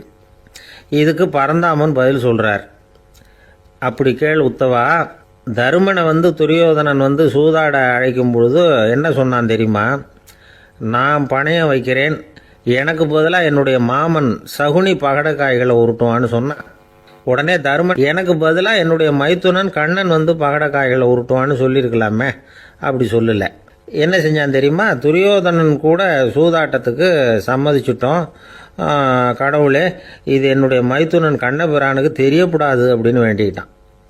இதனால் தருமன் வந்து எனக்கு வந்து மனசால் தடை போட்டுட்டான். அதனால் அரண்மனைக்கு வெளியிலேயே என்னை கூப்பிடுவாங்கன்னு நான் காத்துக்கிட்டு இருந்தேன். பீமன், அர்ஜுனன், நகுலன், சகாதேவன், திரௌபதி இவங்களை பணையம் வச்சு ஆடுறப்போவாவது கூப்பிடுவாங்கன்னு பார்த்தேன். அப்பவும் அவங்க என்னை கூப்பிடல, நினைக்கல. திரௌபதியை வந்து துச்சாதனன் கூந்தலை பிடிச்சி இழுக்கிறான். அப்போ கூட அவள் தன்னுடைய உடல் பலத்தால் தடுக்கிறதுக்கு முயற்சி பண்ணாலே தவிர என்ன நினைக்கல. துரியோதனன் சபைக்கு இழுத்து செல்லப்பட்ட திரௌபதி அறநூல்களையும் அரச நீதிகளையும் சொல்லிக்கிட்டு இருந்தாலே தவிர என்ன நினச்சே பார்க்கல. துகில் உரிகிற கட்டத்தில் தான் ஹரி ஹரி கண்ணா பரந்தாமன்னு கூப்பிட்டா. அதனால தான் அப்போ போய் நான் காப்பாற்றினேன் அப்படின்னா பரந்தாமன். அப்படின்னா நீ அழைச்சாதான் போவியா, நீயா போக மாட்டியா அப்படின்னு கேட்குறான் உத்தவன். ஆமாம், நான் கூப்பிட்டா தான் போவேன். மனிதர்கள் செய்யக்கூடிய செயல்களையெல்லாம் அவங்கவுங்க போக்கிலேயே விட்டுட்டு வேடிக்கை பார்த்துக்கிட்டு இருப்பேன். நான் குறுக்கிட்டு வந்து ஒன்றுமே செய்ய மாட்டேன் அப்படின்னா பரந்தாமன். மனுஷன் தவறு பண்ணுனா திருத்த மாட்டியா, சும்மா பார்த்துக்கிட்டு தான் உட்காந்துருப்பியா அப்படின்னு கேட்குறான் உத்தவன். நான் மனுஷனுடைய உள்ளத்தில் இருக்கிறப்போ என் எதிரில் மனுஷன் தவறு பண்ண மாட்டான் அப்படின்னு ஆனா கண்ணன். அதாவது யார் நினைக்கிறாங்களோ அவங்க உள்ளத்துலலாம் அவன் இருக்கிறான். அப்படி இருக்கிறப்போ தவறு செய்ய மனுஷன் அஞ்சுவான். இதுதான் உத்தவ கீதைங்கிறது. இந்த காலத்துலேயும் சில பேர் பகவான் மாதிரி அடுத்தவங்க கஷ்டப்படுறத வேடிக்கை பார்த்துக்கிட்டு இருக்கிறது உண்டு. அன்னைக்கு அப்படித்தான். நடுத்தெருவில் ஒரு திருடனை பிடிச்சி எல்லாரும் சேர்ந்து அடிச்சுக்கிட்டு இருக்கிறாங்க. ஒரு ஆள் மட்டும் தள்ளி நின்று அதை வேடிக்கை பார்த்துக்கிட்டு இருக்கான். பார்த்துக்கிட்டு சிரிச்சுக்கிட்டு இருக்கிறான். என்ன சார் இது, பாவம் அந்த ஆளை போட்டு அப்படி அடிக்கிறாங்களே அப்படின்னும். அடிக்கட்டும் சார், அவன் அடி வாங்க வேண்டிய ஆள் தான் அப்படின்னா அவன். ஏன் சார் அப்படி சொல்கிறீங்க அப்படின்னு கேட்டோம். பின்ன என்ன சார், நான் ஒருத்தர் பையில் இருந்த பர்ஸை எடுக்கிறதுக்கு முயற்சி பண்ணிக்கிட்டு இருந்தேன். அதுக்குள்ளே அவன் முந்திக்கிட்டு அப்வேஸ் பண்ணிவிட்டான். பர்ஸை அவன் எடுத்துட்டான். பார்க்கறதுன்னா எடுக்கிறது அவனா? என்ன சார் நியாயம் இது? நல்லா வாங்கட்டும் அப்படிங்கிறான். ஒரு ஊரில் ஒருத்தர் இருந்தான். ஏதோ ஒரு சின்ன அலுவலகத்தில் வேலை பார்த்துக்கிட்டு இருந்தான். ரொம்ப ஏழை. வர்ற கொஞ்சம் வருமானத்தை வச்சு வாழ்க்கையை ஓட்டிகிட்டு இருந்தான். ஒரு நாள் தெரு வழியாக அவன் நடந்து வந்துக்கிட்டு இருக்கிறான். தெருவில் ஒரு காசு கிடந்தது. அதை பார்த்துட்டான். அது குனிஞ்சு எடுத்தான். அது ஒரு பழங்கால காசு. அந்த காசு நடுவில் ஒரு துளை இருந்தது. அதாவது துளையிட்ட நாணயம். பழங்காலத்தில் புழக்கத்தில் இருந்த ஒரு நாணயம் அது. துளையிட்ட நாணயம் கிடைச்சதுன்னா ரொம்ப நல்லது, அது அதிர்ஷ்டம் அப்படின்னு ஒரு நம்பிக்கை உண்டு. இவன் கையில் அது கிடைச்சதும் ரொம்ப சந்தோஷப்பட்டான். இனிமேல் என்னுடைய கஷ்டம்லாம் தீரப்போகுது, அதிர்ஷ்டம் என்னை தேடி வரும், நான் பணக்காரன் ஆகிடுவேன் அப்படின்னு சொல்லிட்டு அந்த காசை தன்னுடைய கோட்டு பையில் பத்திரமா போட்டு வச்சுக்கிட்டான். அடிக்கடி அதை தொட்டு பார்த்துக்கிறது உண்டு, வெளியில் எடுக்க மாட்டான். இப்படியே கொஞ்ச காலம் ஆச்சு. அதுக்கப்புறம் என்னாச்சு தெரியுமா? நிஜமாவே அதிர்ஷ்டம் அவனை தேடி வர ஆரம்பிச்சுட்டுது. செல்வம் வந்து குவிஞ்சுது. பணம், பதவி, புகழ் எல்லாம் வந்து சேர்ந்தது. சமூகத்தில் அவன் ஒரு பெரிய மனுஷன் ஆயிட்டான். எல்லாரும் அவனை பாராட்டினாங்க. அவன் எதை தொட்டாலும் வெற்றி, எல்லாம் அந்த காசோட மகிமை அப்படின்னு அவன் மனசுக்குள்ளே நினச்சிக்கிட்டான். தினமும் காலையில் அந்த கோட்டை போட்டுக்கிட்டு தான் வெளியில் கிளம்புவான். புறப்படுறதுக்கு முன்னாடி கோட்டு பாக்கெட்டை தொட்டு பார்த்துக்குவான், உள்ளே காசு இருக்கா அப்படிங்கிறத உறுதிப்படுத்திக்குவான். அதுக்கப்புறம் தான் வெளியில் கிளம்புவான். இப்படியே பல வருஷம் ஓடி போச்சு. ஒரு நாள் அவனுக்கு அந்த ஆசை வந்துட்டுது. அதாவது அந்த துளையிட்ட நாணயத்தை எடுத்து கண்ணால் பார்க்கணும் அப்படின்னு. காலையில் சாப்பிட்டுக்கிட்டு இருந்தான். அப்போ தன்னுடைய மனைவி கிட்ட சொன்னான், ரொம்ப நாளைக்கு அப்புறம் என்னுடைய அந்த நாணயத்தை இன்னைக்கு வெளியில் எடுத்து பார்க்க போகிறேன்னா. என்னத்துக்கு அது, இப்போ அதை பார்க்க வேணாமே அப்படின்னு மெதுவாக இழுத்தாங்க அந்த அம்மா. இல்லை நான் பார்த்தே தீரணும் அப்படின்னு அவன் தன்னுடைய சட்டை பைக்குள்ளே கையை விட்டான். உள்ளே இருந்த நாணயத்தை வெளியில் எடுத்தான். பார்த்தா அவனுக்கு ஆச்சரியமாக போச்சு. அந்த நாணயத்தில் தொலையே இல்லை. என்ன ஆச்சு அப்படின்னு சொல்லி அவன் ரொம்ப குழம்பி போயிட்டான். இப்போ அந்த அம்மா சொன்னாங்க, நான் தான் ஒரு நாள் உங்கள் கோட்டு ரொம்பவும் தூசியாக இருக்கேன்னு சொல்லி அதை ஜன்னலுக்கு வெளியில் உதறினேன். உள்ளே இருந்த அந்த காசு அப்போ எனக்கு தெரியாது, ஞாபகத்தில் இல்லை. அது தெருவில் விழுந்துட்டது போல இருக்கு. அதுக்கப்புறம் எவ்வளவோ தேடி பார்த்தேன், கிடைக்கல. அதுக்குள்ளே அதை யாரோ எடுத்துகிட்டு போயிட்டாங்க போல இருக்கு. அது இல்லைங்கிறது உங்களுக்கு தெரிஞ்சால் வருத்தமாக இருக்குமேங்கிறதுக்காக நான் தான் வேற ஒரு நாணயத்தை எடுத்து சட்டை பைக்குள்ளே வச்சுட்டேன் அப்படின்னு விவரத்தை சொன்னாங்க அந்த அம்மா. இது எப்போ நடந்ததுன்னு கேட்டான். உங்களுக்கு அந்த காசு கிடைச்சதே அன்னைக்கு மறுநாளே இது நடந்து போச்சு அப்படின்னாங்களாம். இதை கொஞ்சம் யோசனை பண்ணி பாருங்க. அவனுக்கு அதிர்ஷ்டத்தை கொடுத்தது அந்த நாணயம் இல்லை, அவனுடைய நம்பிக்கை, அதாவது தன்னம்பிக்கை. அதுதான் வேலை செஞ்சிருக்கு.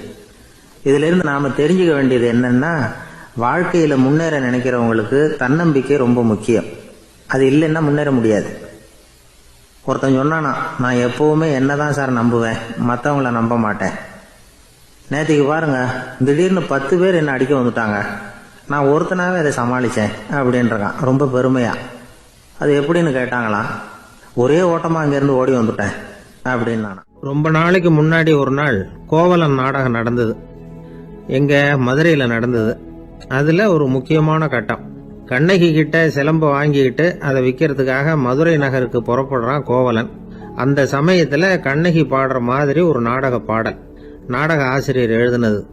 அது என்ன பாட்டுன்னா, மா பாவியோர் கூடி வாழும் மதுரைக்கு மன்னா போகாதீர் என்று அப்படின்னு ஆரம்பிக்கும் அந்த பாட்டு. இதுதான் அந்த பாட்டு. இதை கண்ணகி மேடையில் பாடின உடனே கூட்டத்தில் சலசலப்பு. நம்ம ஊர்லேயே நமக்கு முன்னாடியே நின்றுக்கிட்டு மா பாவியோர் கூடி வாழும் மதுரை அப்படின்னு சொல்கிறாங்களே, என்ன தைரியம் அப்படின்னு எல்லாம் குழப்பம் பண்ண ஆரம்பிச்சிட்டாங்க. மக்கள் சத்தம் போட ஆரம்பிச்சிட்டாங்க. எதிர்ப்பு குரல் அது பாட்டுக்கு வர வர அதிகமாக போட்டுது. கொண்டுகிட்டு வா அந்த நாடக ஆசிரியரை, எழுதுனது யார் அப்படின்னு ஒரே சத்தம், கூச்சல். வேற வழி இல்லை. மெதுவாக மேடைக்கு வந்தார் அந்த நாடக ஆசிரியர். 4 பக்கத்திலிருந்தும் கேள்வி கணைகள்.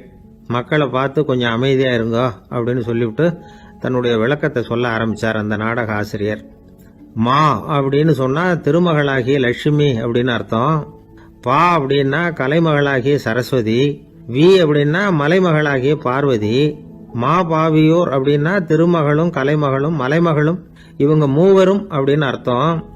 இந்த 3 பேரும் வாழ்கின்ற மதுரை புனிதம் நிறைந்தது, சகல செல்வங்களும் நிறைஞ்சது. அப்படிப்பட்ட ஊர்ல நான் அணிந்து கொள்ளும் இந்த சாதாரண சிலம்பை யார் வாங்கிக்குவாங்க அப்படிங்கிற எண்ணத்தோட தான் கண்ணகி அப்படி சொல்றா. அதை நினைச்சுதான் நான் எழுதினேன். ஆகவே மதுரையை ரொம்ப சிரமப்படுத்தணும், ரொம்ப மோசமா எழுதணும் அப்படிங்கிற எண்ணம்லாம் எனக்கு கிடையாது. பெருமைப்படுத்தணும்னு நினைச்சுதான் அப்படி எழுதினேன் அப்படின்னு விளக்கம் கொடுத்தாராம். இந்த விளக்கத்தை கேட்டதும் எல்லாரும் ரொம்ப சமாதானம் ஆயிட்டாங்களாம். இப்படி விளக்கம் கொடுத்த அந்த நாடக ஆசிரியர் யார் தெரியுமா? அவர்தான் தமிழ் நாடக உலகின் முதல் ஆசான் சங்கரதாஸ் சுவாமிகள். அவருக்கு நகைச்சுவை உணர்வும் அதிகம். 1920ஆம் ஆண்டு திருநெல்வேலியில் அவர் தங்கியிருக்கிறார் நாடகம் நடத்துறதுக்காக. அவர் தங்கியிருந்த வீட்டில் கொசு மூட்டை பூச்சி அதிகமாக இருந்திருக்கு. அவரால் தூங்கவே முடியல. அவர் அனுபவிச்ச தொல்லைகள் ஒரு பாட்டா உருவாச்சு. வேடிக்கையா ஒரு பாட்டு எழுதினாராம். மூட்டையும் கொசுவும் ஒரு வீட்டிலே மீட்டிங் போட்டால் முன்னே நிற்க யாரால் முடியும்? கொசு மோகன ராகம் போல சத்தம் போட்டு முன்னே நின்று செய்திடும் யுத்தம். இதை மறுநாள் நாடகத்துல கோமாளி வேஷம் போட்ட ஒரு சிறுவனை விட்டு பாட வச்சிருக்காரு. எல்லாரும் சிரிச்சு ரசிச்சாங்களாம்.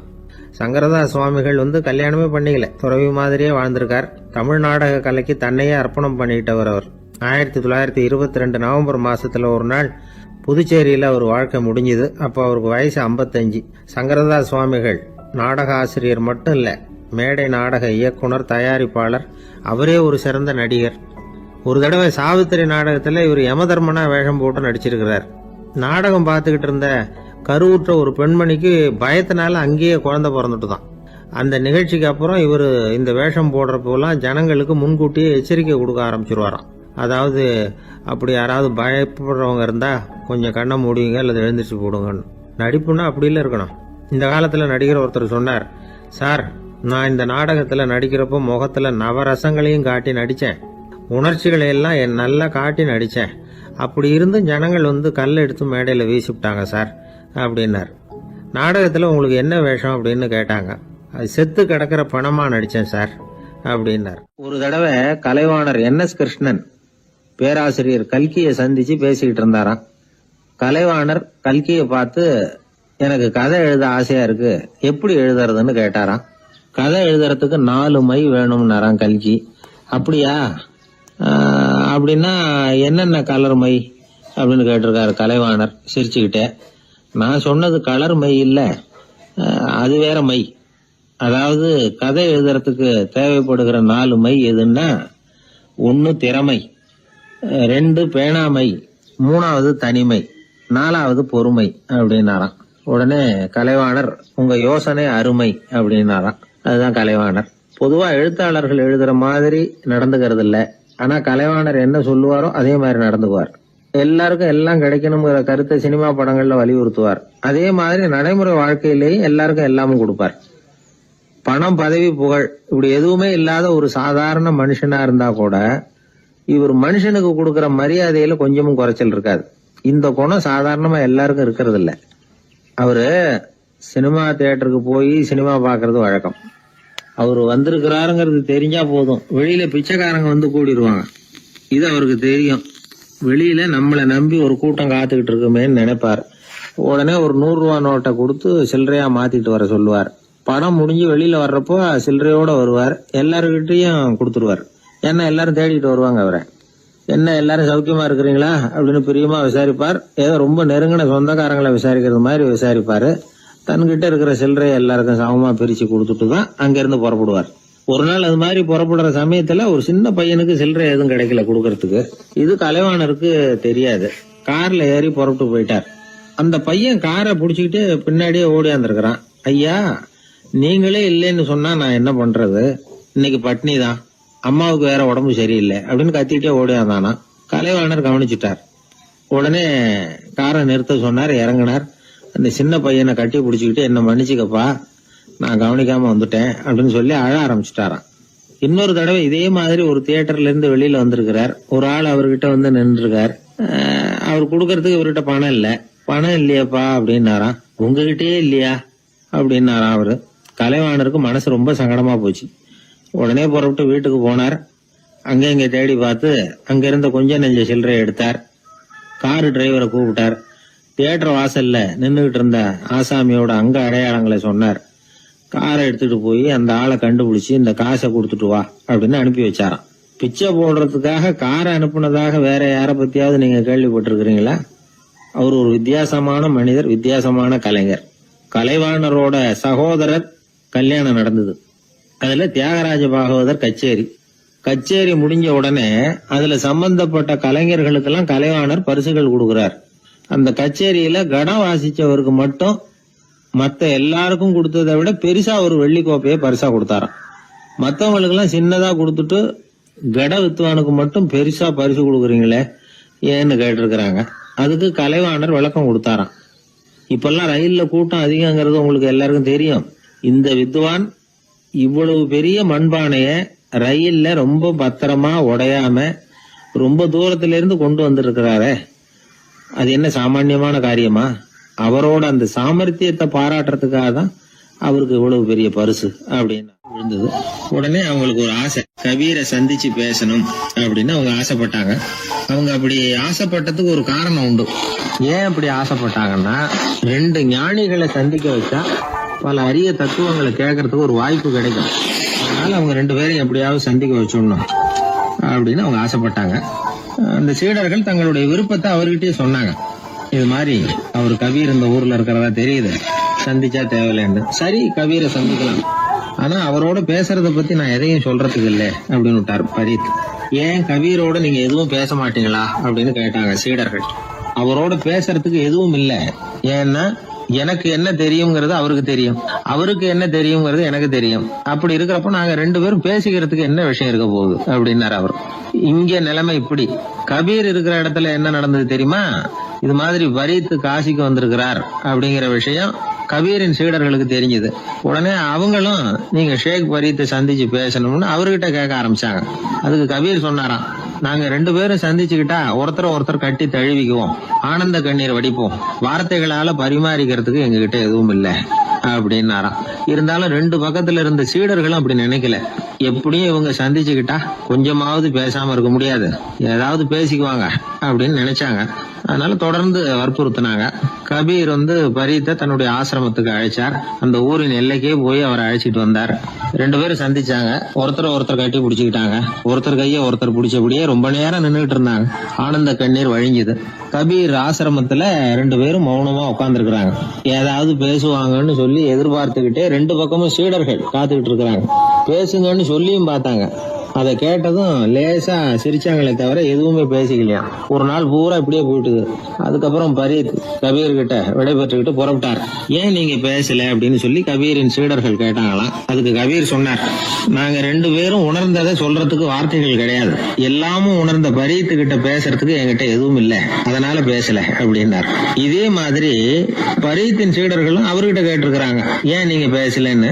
எங்க 2 பேர்ல யாராவது ஒருத்தர் பேச ஆரம்பிச்சிருந்தாலும் அதை போல முட்டாள்தனம் வேற எதுவும் இருக்க முடியாதுன்னாரு அவரு. ஞானிகள் 2 பேரும் பேசி இருந்தா என்ன ஒரு தெளிவு கிடைக்குமோ அதை விட அதிகமான தெளிவு கிடைச்சதான் சீடர்களுக்கு. உண்மையின் வடிவமான பரம்பொருள் பேசப்பட வேண்டிய ஒன்றல்ல, அது உணரப்பட வேண்டிய ஒன்று அப்படிங்கறத அவங்க புரிஞ்சுக்கிட்டாங்களாம். ஒரு கணவனும் மனைவியும் ரொம்ப நாள் ஒருத்தர் பிரிஞ்சு இருந்தாங்க. பல வருஷங்களுக்கு அப்புறம் அவங்க சந்திச்ச உடனே ஏதாவது பேசலாம்ல, பேசல. 2 பேருமே மௌனமா இருந்தாங்க. இந்த ஞானிகள் மாதிரி ஒருத்தர் ஆர்வமா பாத்துக்கிட்டாங்க, அவ்வளவுதான். அந்த கணவனை தனியா கூப்பிட்டுக்கிட்டு போய் ஒருத்தர் விசாரிச்சார், ஏன்பா இவ்வளவு நாள் கழிச்சு சந்திக்கிறீங்க, நீயாவது முதல்ல வாயை திறக்கப்படாதான்னார். அதுக்கு அவர் சொன்னார், ஏற்கனவே நான் வாயை திறந்ததுனால தானே சார் இவ்வளவு காலமும் பிரிஞ்சு இருக்கிறது மாதிரி ஆச்சு, அதனால அவசரப்படாம பொறுமையா இருக்கிறேன் அப்படின்னாராம். அதனால பேச்சு பெருசுதான், இருந்தாலும் மௌனம் அதை விட பெரியது அப்படிங்கறத ஒரு வாழ்வியல் உண்மையாக நாம புரிஞ்சுக்கணும். ஒருத்தர் முகத்தை தொங்க போட்டுக்கிட்டு ஒரு மாதிரியா வந்தார். என்ன விஷயம்னு விசாரிச்சேன். என்னுடைய நண்பன் ஒருத்தங்கிட்ட கருத்து வேறுபாடு, இனிமே நமக்குள்ள எந்த சம்மந்தமும் வேணாம்னு நட்பை முறிச்சிட்டு வந்துட்டேன்னா. நண்பர்கள்னு இருந்தா கருத்து வேறுபாடு வரத்தான் செய்யும்னு. கருத்து வேறுபாடு வராமல் இருக்கிறதுக்கு ஏதாவது வழி உண்டா அப்படின்னு கேட்டாங்க. அதை பற்றி நிபுணர்கள் சில யோசனைகளை சொல்லியிருக்கிறாங்கன்னு. முதல் விஷயம் என்னன்னா, உங்க நண்பனுக்கு ஒரு செய்தி சொல்லணும்னா அதை நீங்களே நேரடியாக சொல்லுங்க, அல்லது உங்க கைப்பட கடிதம் எழுதுங்க. அதாவது நேரடி தொடர்பு முக்கியம். அதை விட்டுட்டு இன்னொருத்தர் மூலமா நண்பர்களுக்கு செய்தி அனுப்புனா நீங்க சொல்ற செய்தி அப்படியே போய் சேராது, அது சேதமாயிடும். கூட்டி குறைச்சி சொல்லிவிடுவாங்க, அது குழப்பத்தில் கொண்டாந்து விட்டுரும். இது ஒரு யோசனை. ரெண்டாவது யோசனை என்னன்னா, நீங்க ஒரு நல்ல காரியத்தை செய்யும் பொழுது உங்க நண்பரையும் சேர்த்துக்குங்க, அவருக்கும் அதில் ஒரு ஈடுபாட்டை உருவாக்குங்க. மூணாவது யோசனை, நம்ம பக்கத்தில் இருக்கிற நண்பர் மகிழ்ச்சி அடைகிற மாதிரி ஏதாவது செய்யணும். சின்ன சின்ன செயல்களாக இருந்தாலும் பரவாயில்ல, அவர் நமக்கு எதுவும் செய்யலையே, நாம் எதுக்கு செய்யணும் அப்படின்னு நினச்சிக்கிட்டு இருக்கக்கூடாது. நாலாவது யோசனை என்னென்னா, உங்களுக்கு ஒரு பிரச்சனையா அல்லது உங்கள் நண்பருக்கு ஒரு பிரச்சனையா, எதுவாக இருந்தாலும் 2 பேரும் சேர்ந்து உட்காந்து ஆலோசனை பண்ணுங்க. நம்ம யோசனையும் கேட்கப்படுதே அப்படிங்கிற நினைப்பே அவருக்கு ஒரு மன நிறைவை உண்டாக்குமா. 5வது யோசனை, உங்கள் நண்பர் ஏதோ ஒரு காரியத்தை செய்கிறார், நீங்கள் உடனே அவசரப்பட்டு நீ செய்கிறது தப்புன்னு தீர்ப்பு சொல்லக்கூடாது. அவர் அதை செய்யறதுக்கான நியாயங்கள் எவ்வளவோ இருக்கும், அதை புரிஞ்சுக்கிறதுக்கு முயற்சி பண்ணணும். 6வது யோசனை, உங்கள் நண்பர் என்ன சொன்னாலும் அதை பொறுமையாக கேளுங்க. அவர் சொல்கிறத புரிஞ்சுக்கணும், அவர் சொல்ல விரும்புகிறத புரிஞ்சுக்கணும், அவர் சொல்ல முடியாமல் தவிக்கிறதையும் புரிஞ்சுக்கணும். இப்படி 3 விதமாகவும் அவரை புரிஞ்சுக்கிட்டு அதுக்கு தகுந்த மாதிரி செயல்படணும். 7வது யோசனை என்னன்னா, உங்கள் நண்பர் உங்ககிட்ட ஏதோ ஒரு கருத்தை சொல்கிறார், அது உங்களுக்கு பிடிக்கல, அதுக்காக உடனே நீ சொல்கிறது சரியில்லை, நான் ஒத்துக்க மாட்டேன் அப்படின்லாம் மறுத்துக்கிட்டு இருக்கக்கூடாது. அவர் சொல்கிறத கேட்கணும், பொறுமையாக சிந்திக்கணும், அதுக்கப்புறம் பதில் சொல்லணும். இப்படிலாம் நடந்துக்கிட்டால் நண்பர்களுக்குள்ள கருத்து வேறுபாடு வர்றதுக்கு வாய்ப்பே இருக்காது அப்படின்னு வல்லுநர்கள் தொகுத்து சொல்லியிருக்கிறாங்க இந்த யோசனைகளை. எனக்கு தெரிஞ்ச சில நண்பர்கள் உண்டு, அவங்களுக்குள்ளேயும் கருத்து வேறுபாடுகள் வராமல் இருக்கிறதுக்கு சில நுட்பங்களை கையாளுறது உண்டு. ஒருத்தர் சொன்னார், அந்த டாக்டர் சின்ன வயசுலேருந்து என் கூட பழகினவர், நாங்கள் 2 பேரும் இணை பிரியாத நண்பர்கள், இருந்தாலும் எனக்கு உடம்பு சரியில்லைன்னா நான் அவர்கிட்ட வைத்தியம் பார்த்துக்க மாட்டேன் அப்படின்னார் ஒருத்தர். ஏன் அப்படின்னு கேட்டேன்.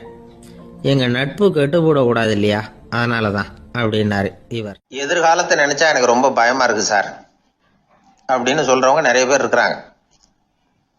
அதாவது பயப்படாத மனிதர்கள்னு யாருமே கிடையாது. ஒவ்வொருத்தருக்கும் ஒவ்வொரு விதமான பயம் இருந்தாலும் ஒட்டுமொத்தமா பாக்குறப்போ மனிதனுக்கு 6 விதமான பய உணர்வுகள் வரலாம் அப்படின்னு பெரியவங்க சொல்றாங்க. எல்லா விதமான பயமும் இந்த 6 வகைக்குள்ள அடக்கம். அந்த 6 வகை பயமும் 6 எதிரிகள் மாதிரியாம். 6 எதிரிகளையும் புரிஞ்சுக்கிட்டோம்னா போதும், வாழ்க்கையில சுலபமா வெற்றி அடைய முடியும். சரி, அந்த 6 வகை பயம் என்னென்ன அப்படின்னு பார்ப்போம். முதல்ல வறுமை பற்றிய பயம், 2வது பழிச்சொல் பற்றிய பயம், 3வது உடல் நலம் பாதிப்பு பற்றிய பயம், 4வது என்னன்னா காதல் தோல்வி, 5வது முதுமை, 6வது மரணம். அதாவது பயப்படுறதுங்கிறது ஒரு மனநிலை தான். இந்த மனநிலையை கட்டுப்படுத்த முடியும், திசை திருப்ப முடியும். சரி, இந்த பயங்களின் அறிகுறிகள் எப்படி இருக்கும்? வறுமை பற்றிய பயம் அப்படின்னு முதல்ல சொன்னோம் இல்லையா, அந்த பயத்தின் அறிகுறிகளை தெரிஞ்சுக்குவோம். எதுலேயும் அக்கறை இல்லாம இருக்கிறது, ஒரு குறிக்கோள் இல்லாம இருக்கிறது, வறுமையை சகிச்சுக்கிறது, வாழ்க்கையில கிடைக்கிறது எதுவா இருந்தாலும் ஆட்சேபனை இல்லாமல் ஏத்துக்கிறது, மனசாலும் உடம்பாலும் சோர்ந்து போயிருக்கிறது, ஆர்வம், முனைப்பு, கற்பனை திறன் எதுவுமே இல்லாம இருக்கிறது. இதெல்லாம் தான் அந்த வறுமை பற்றிய பயத்தின் அறிகுறிகள்.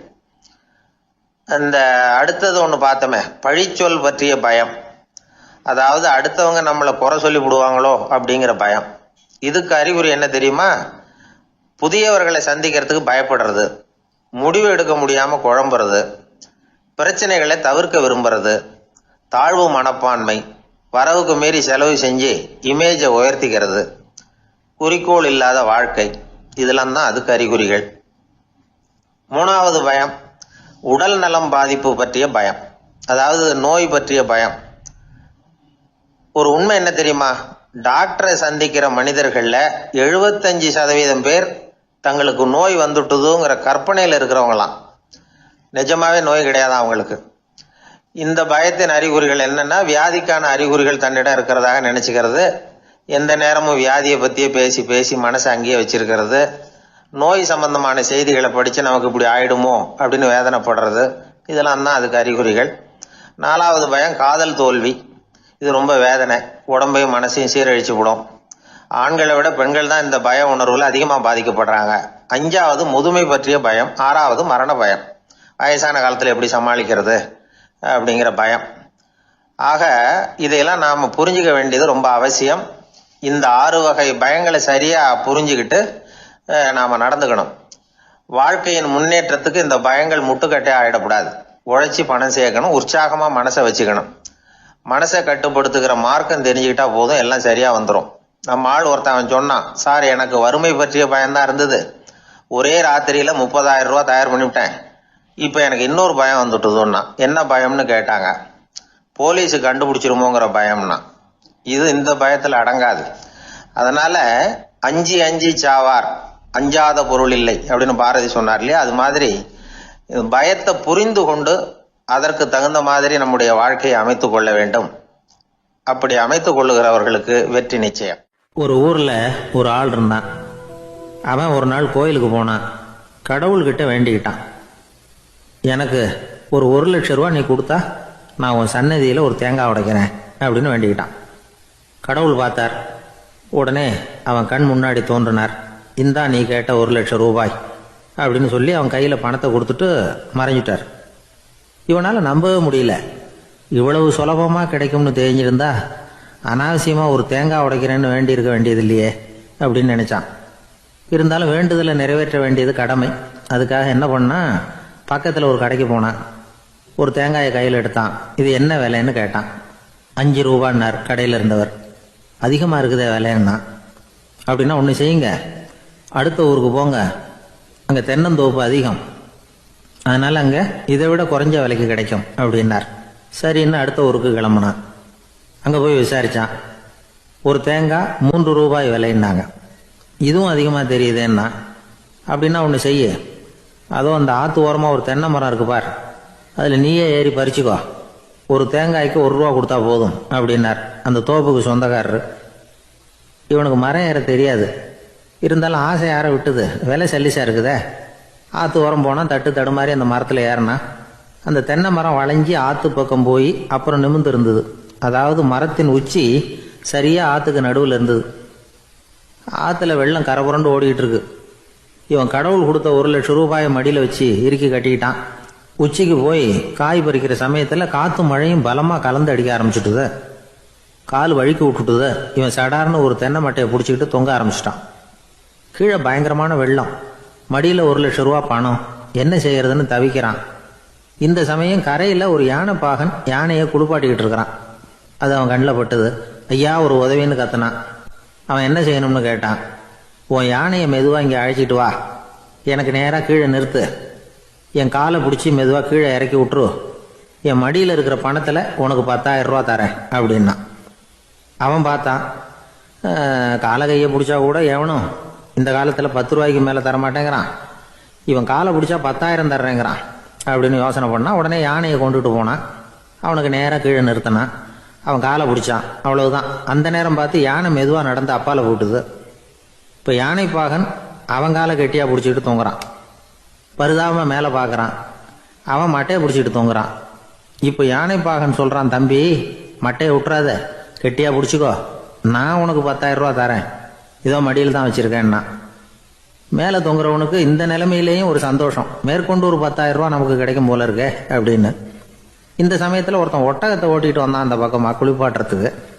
யானை பாகம் பார்த்துட்டான். ஐயா ஒட்டகக்காரரே, அதை இங்கே கொண்டுட்டு வா, எங்கள் காலை பிடிச்சி பத்திரமா இறக்கி விடு, நாங்கள் பணம் கொடுக்குறோம்னா. அவனும் பணத்துக்கு ஆசைப்பட்டு வந்தான். அவன் காலை பிடிக்கிற சமயம் ஒட்டகமும் நழுவி போட்டுது. இப்போ 3 பேருமே வரிசையாக தொங்குறாங்க. ஒட்டகக்காரன் கத்துறான், தம்பி மட்டையை விட்டுறாத, கெட்டியாக பிடிச்சிக்கோ, நான் என் மடியில் இருக்கிற 5,000 உனக்கு தந்துடுறேன்னா. மேலே தொங்குறவனுக்கு இன்னமும் சந்தோஷம், இவனும் பணம் தர்றேங்கிறான். அப்படின்னா இன்னைக்கு நமக்கு மொத்த பண வரவு எவ்வளவு அப்படின்னு ஒவ்வொன்றா கூட்டி பார்க்க ஆரம்பிச்சான். மனக்கணக்கு சரியா வரல. அதனால அப்படியே விரல விட்டு எண்ண ஆரம்பிச்சான். அவ்வளவுதான், மட்டையை விட்டுட்டு கை நழுவி வந்துட்டுது.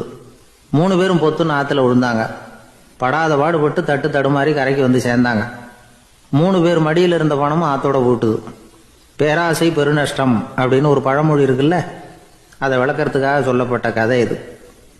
இந்த காலத்தில் ஒருத்தர் ஒரு நீச்சல் குளத்தில் நீச்சல் அடிச்சுக்கிட்டு இருக்கிறார். காவலுக்கு இருந்தவர் அதை கவனிச்சுட்டார். கரையிலிருந்து சத்தம் போட்டாராம், இதோ பாருங்க, இங்க ராத்திரி 8 மணிக்கு மேல நீச்சல் அடிக்கிறது சட்டப்படி குற்றம், அதுக்கு அனுமதி கிடையாது, தெரியாதா உங்களுக்கு அப்படின்னாராம். இதுக்கு அவரு, ஐயோ நான் நீச்சல் அடிக்க வந்தவன் இல்லைங்க, சும்மா சுத்தி பார்க்க வந்தவன், தடுமாறி குளத்துல விழுந்துட்டேன், நீச்சல் தெரியாது, அதனால தத்தளிச்சுக்கிட்டு இருக்கிறேன் அப்படின்னு கத்துனாராம். கரையில இருந்தவர் பார்த்தார், ஓ அப்படின்னா சரி, அதுக்கு ஒன்றும் தடை இல்லை அப்படின்னு சொல்லிவிட்டு அவர் பாட்டு நடந்து போயிட்டாராம். காசியில் இருக்கிற கடவுள் காசி விஸ்வநாதர், அங்கே இருக்கிற தேவி காசி விசாலாட்சி. இவங்க 2 பேரும் ஒரு நாள் பேசிக்கிட்டு இருந்தப்போ கடவுள் சொன்னார், இந்த மனிதர்களை நாம் ரொம்பவும் நம்பிக்கையோடு தான் படைச்சிருக்கிறோம், இருந்தாலும் அவங்களுக்கு தான் நம்பிக்கை இல்லை, எதுலேயும் ஒரு உண்மையான நம்பிக்கை இல்லாமல் வாழ்ந்துக்கிட்டு இருக்கிறாங்க அப்படின்னார். என்ன அப்படி சொல்கிறீங்க? அதை பாருங்கள், எவ்வளவு பேர் காசியை தேடிட்டு வந்து கங்கையில் குளிச்சுக்கிட்டு இருக்கிறாங்க, அவங்கெல்லாம் நம்பிக்கை இல்லைன்னா இவ்வளவு தூரம் தேடிட்டு வந்து இங்கே குளிப்பாங்களா அப்படின்னு நாங்கள் தேவி. சரி, அதை சோதித்து பார்க்கலாம் அப்படின்னு 2 பேரும் முடிவு பண்ணிக்கிட்டாங்க. உடனே ஒரு திட்டம் போட்டாங்க. அது எப்படின்னா, நாம் 2 பேருமே பக்தர்கள் மாதிரி உருவத்தை மாற்றிக்கிட்டு கங்கை கரைக்கு போக வேண்டியது. நான் வந்து கங்கையில் இறங்கி குளிக்கிறேன், கொஞ்ச நேரத்தில் சுழலில் மாட்டிக்கிட்டது மாதிரி நடிக்கிறேன், நீ உடனே கரையிலிருந்து சத்தம் போடும், என்னோட வீட்டுக்காரரை யாராவது காப்பாற்றுங்களேன்னு சத்தம் போடும். அதோட இன்னொன்று சொல்லு, யாராவது ஒரு புண்ணிய ஆத்மா அவர்கிட்ட போய் அவருடைய முடியை பிடிச்சி இழுக்கணும், அப்படி ஒரு சாபம் இருக்குது எங்களுக்கு. புண்ணிய ஆத்மா, அதாவது எந்த பாவமும் செய்யாத இல்லாத ஒருத்தர் தான் அவரை காப்பாற்ற முடியும்.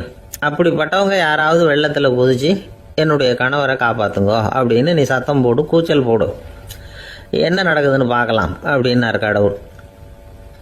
சரின்னு சொல்லி 2 பேருமா சாதாரண பக்தர்கள் மாதிரி கங்கை கரைக்கு வந்து சேர்ந்தாங்க. அவர் இறங்கி குளித்தார். திட்டம் போட்டது மாதிரியே சுழலில் மாட்டிக்கிட்டது மாதிரி கத்துனார்.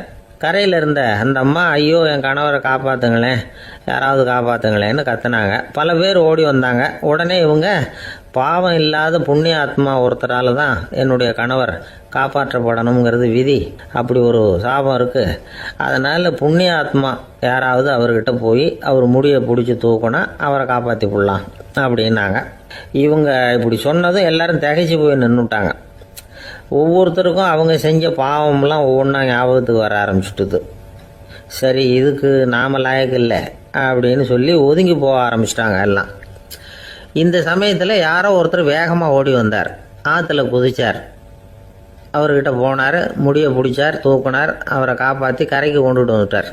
அப்படி காப்பாற்றின அந்த ஆளை இவங்க 2 பேரும் தனியாக கூப்பிட்டுக்கிட்டு ஒரு மண்டபத்துக்கு வந்துட்டாங்க. வந்து விசாரிக்கிறாங்க, நீ யாரப்பா அப்படின்னு கேட்குறாங்க. ஏதும் தெரியாத மாதிரி, நான் இந்த ஊர் அன்ன சத்திரத்தில் வேலை செய்கிற ஒரு சமையல்காரன் அப்படிங்கிறார். நீ வந்து கங்கையில் குளிக்கிறது உண்டான்னு கேட்டிருக்காங்க. நான் இந்த ஊர்லேயே தான் இருக்கிறேன், இருந்தாலும் தினமும் கங்கையில் குளிக்கிறது இல்லை, எப்பாவது ஒரு நாள் அங்கே குளிப்பேன் அப்படின்னார். கங்கையில் மூழ்கி எழுந்திரிச்சா பாவம்லாம் தொலையும்னு சொல்கிறாங்க. அப்படி இருக்கிறப்போ அங்கே இன்றைக்கி கங்கையில் குளிச்சுக்கிட்டு இருக்கிறவங்கெல்லாம் தங்களை வந்து புண்ணிய ஆத்மாவா நினைக்கல. கங்கையில் குளிக்காத நீ உன்னை வந்து புண்ணிய ஆத்மாவா நினச்சி என்னை காப்பாற்ற வந்திருக்கிற, அது எப்படி அப்படின்னு கேட்டார். அதுக்கு அந்த ஆள் சொல்கிறான், கங்கையில் குதிச்சதுக்கு அப்புறம் தானே உங்களை காப்பாற்ற போகிறோம், அப்படி குதிக்கும் பொழுது என்னுடைய பாவம்லாம் போயிருக்கும்ல, நான் புண்ணிய ஆத்மாவாக ஆயிருப்பேனே, அதனால தான் துணிஞ்சு வந்து உங்களை காப்பாற்றினேன் அப்படின்னா. கடவுளும் தேவியும் அவனுக்கு வந்து காட்சி கொடுத்தாங்களாம். இப்படி ஒரு கதை உண்டு. அதாவது கங்கையில் குளிச்சுக்கிட்டு இருக்கிறவங்களுக்கே தங்களுடைய பாவம் போகுங்கிற நம்பிக்கை பரிபூர்ணமாக இல்லை, குளிக்காத ஒருத்தனுக்கு அந்த நம்பிக்கை இருந்தது. அதனால் அவனால் கடவுளை பார்க்க முடிஞ்சது. கடவுளை வந்து நாமளும் பார்க்க முடியுமா முடியாதா அப்படிங்கிற குழப்பம்லாம் நமக்கு வேண்டியதில்லை. நம்பிக்கையோடு வாழணுங்கிற உண்மையை மட்டும் இந்த கதையிலேருந்து புரிஞ்சுக்கிட்டா போதும். ஏன்னா இந்த கதையை கேட்டுட்டு ஒரு நண்பன் குதர்க்கமாக ஒரு கேள்வி கேட்டான், ஏன் சார் கங்கையில் குளித்தா பாவம் போடும்னு சொல்கிறீங்களே, நான் எனக்கு வேண்டாத ஒருத்தனை அழைச்சிட்டு போய் கங்கையிலேயே தள்ளி விட்டுட்டு அதுக்கப்புறம் அங்கேயே முழுக்க போட்டுட்டு நான் செஞ்ச பாவத்தை வந்து அதுலேயே கழுவி விட்டுட்டு மறுபடியும் உங்ககிட்ட வந்துடுறேன்னு வச்சுக்கோங்க, நீங்கள் என்னை வந்து புண்ணிய ஆத்மான்னு ஏற்றுக்குவீங்களா அப்படிங்கிறான். ஆள் கொஞ்சம் அசந்தான் நம்மளே அங்கே அழைச்சிட்டு போனாலும் போயிடுவோம். ஒரு பெரியவர் உட்கார்ந்துருக்கிறார். அவரை சுற்றி அவருடைய தோழர்கள் உட்கார்ந்துருக்கிறாங்க. ஏதோ ஒரு முக்கியமான செய்தியை அவர் வந்து அவங்களுக்கு சொல்லிக்கிட்டு இருக்கிறார். அவங்களும் ஆர்வமாக கேட்டுக்கிட்டு இருக்கிறாங்க. இந்த சமயத்தில் யாரோ ஒரு ஆள் வேகமாக அங்கே வர்றார். வர்ற வேகத்திலேயே எனக்கு ஏதாவது உதவி செய்யுங்க அப்படின்னு கேட்டுக்கிட்டே வர்றார். கேட்கறது உதவி, ஆனால் குரல் வந்து மிரட்டுறது மாதிரி இருக்கு, அதட்டி கேட்கறது மாதிரி இருக்கு. இதை கேட்டதும் அந்த பெரியவர் ஆத்திரப்படலை, ஆனால் அவரை சுற்றி இருந்தவங்க ஆத்திரப்பட்டாங்க. இதை பெரியவர் கவனிச்சார். கொஞ்சம் அமைதியாக இருங்கன்னார். வந்தவரை கூப்பிட்டார். அவருக்கு சில பொருள்களை கொடுத்தார். என்னங்க இப்போ உங்களுக்கு மகிழ்ச்சி தானே அப்படின்னார். ஆ அப்படின்னு அலட்சியமாக அவர் சொல்கிறார். நான் உங்களை நல்ல முறையில் நடத்தினேன்னா அப்படின்னு கேட்குறாரு அவர் மறுபடியும். அதெல்லாம் ஒன்றும் இல்லை அப்படின்னு சொல்லி அவர் சொல்லிகிட்டு இருக்கிறாரு. குரலில் வந்து கடுமை குறையில. சுற்றி இருந்தவங்களால இதை பொறுத்துக்க முடியல. கோபத்தோடு அவரை நோக்கி நெருங்க ஆரம்பித்தாங்க. பெரியவர் அவங்களையெல்லாம் தடுத்து நிறுத்தினார். வந்தவரை வாங்க என்னோட அப்படின்னு சொல்லி அழைச்சிட்டு போனார். வீட்டுக்கு போனார். அங்கே போனதும் இன்னும் சில பொருள்களை எடுத்து அவர்கிட்ட கொடுத்தார். இப்போ திருப்தி தானே, நான் உங்ககிட்ட நல்ல முறையில் நடந்துக்கிட்டேனா அப்படின்னார்.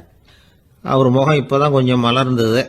ரொம்ப நன்றி, இறைவன் வந்து உங்கள் குடும்பத்துக்கு எல்லா நன்மைகளையும் செய்வான் அப்படின்னு சொன்னார்.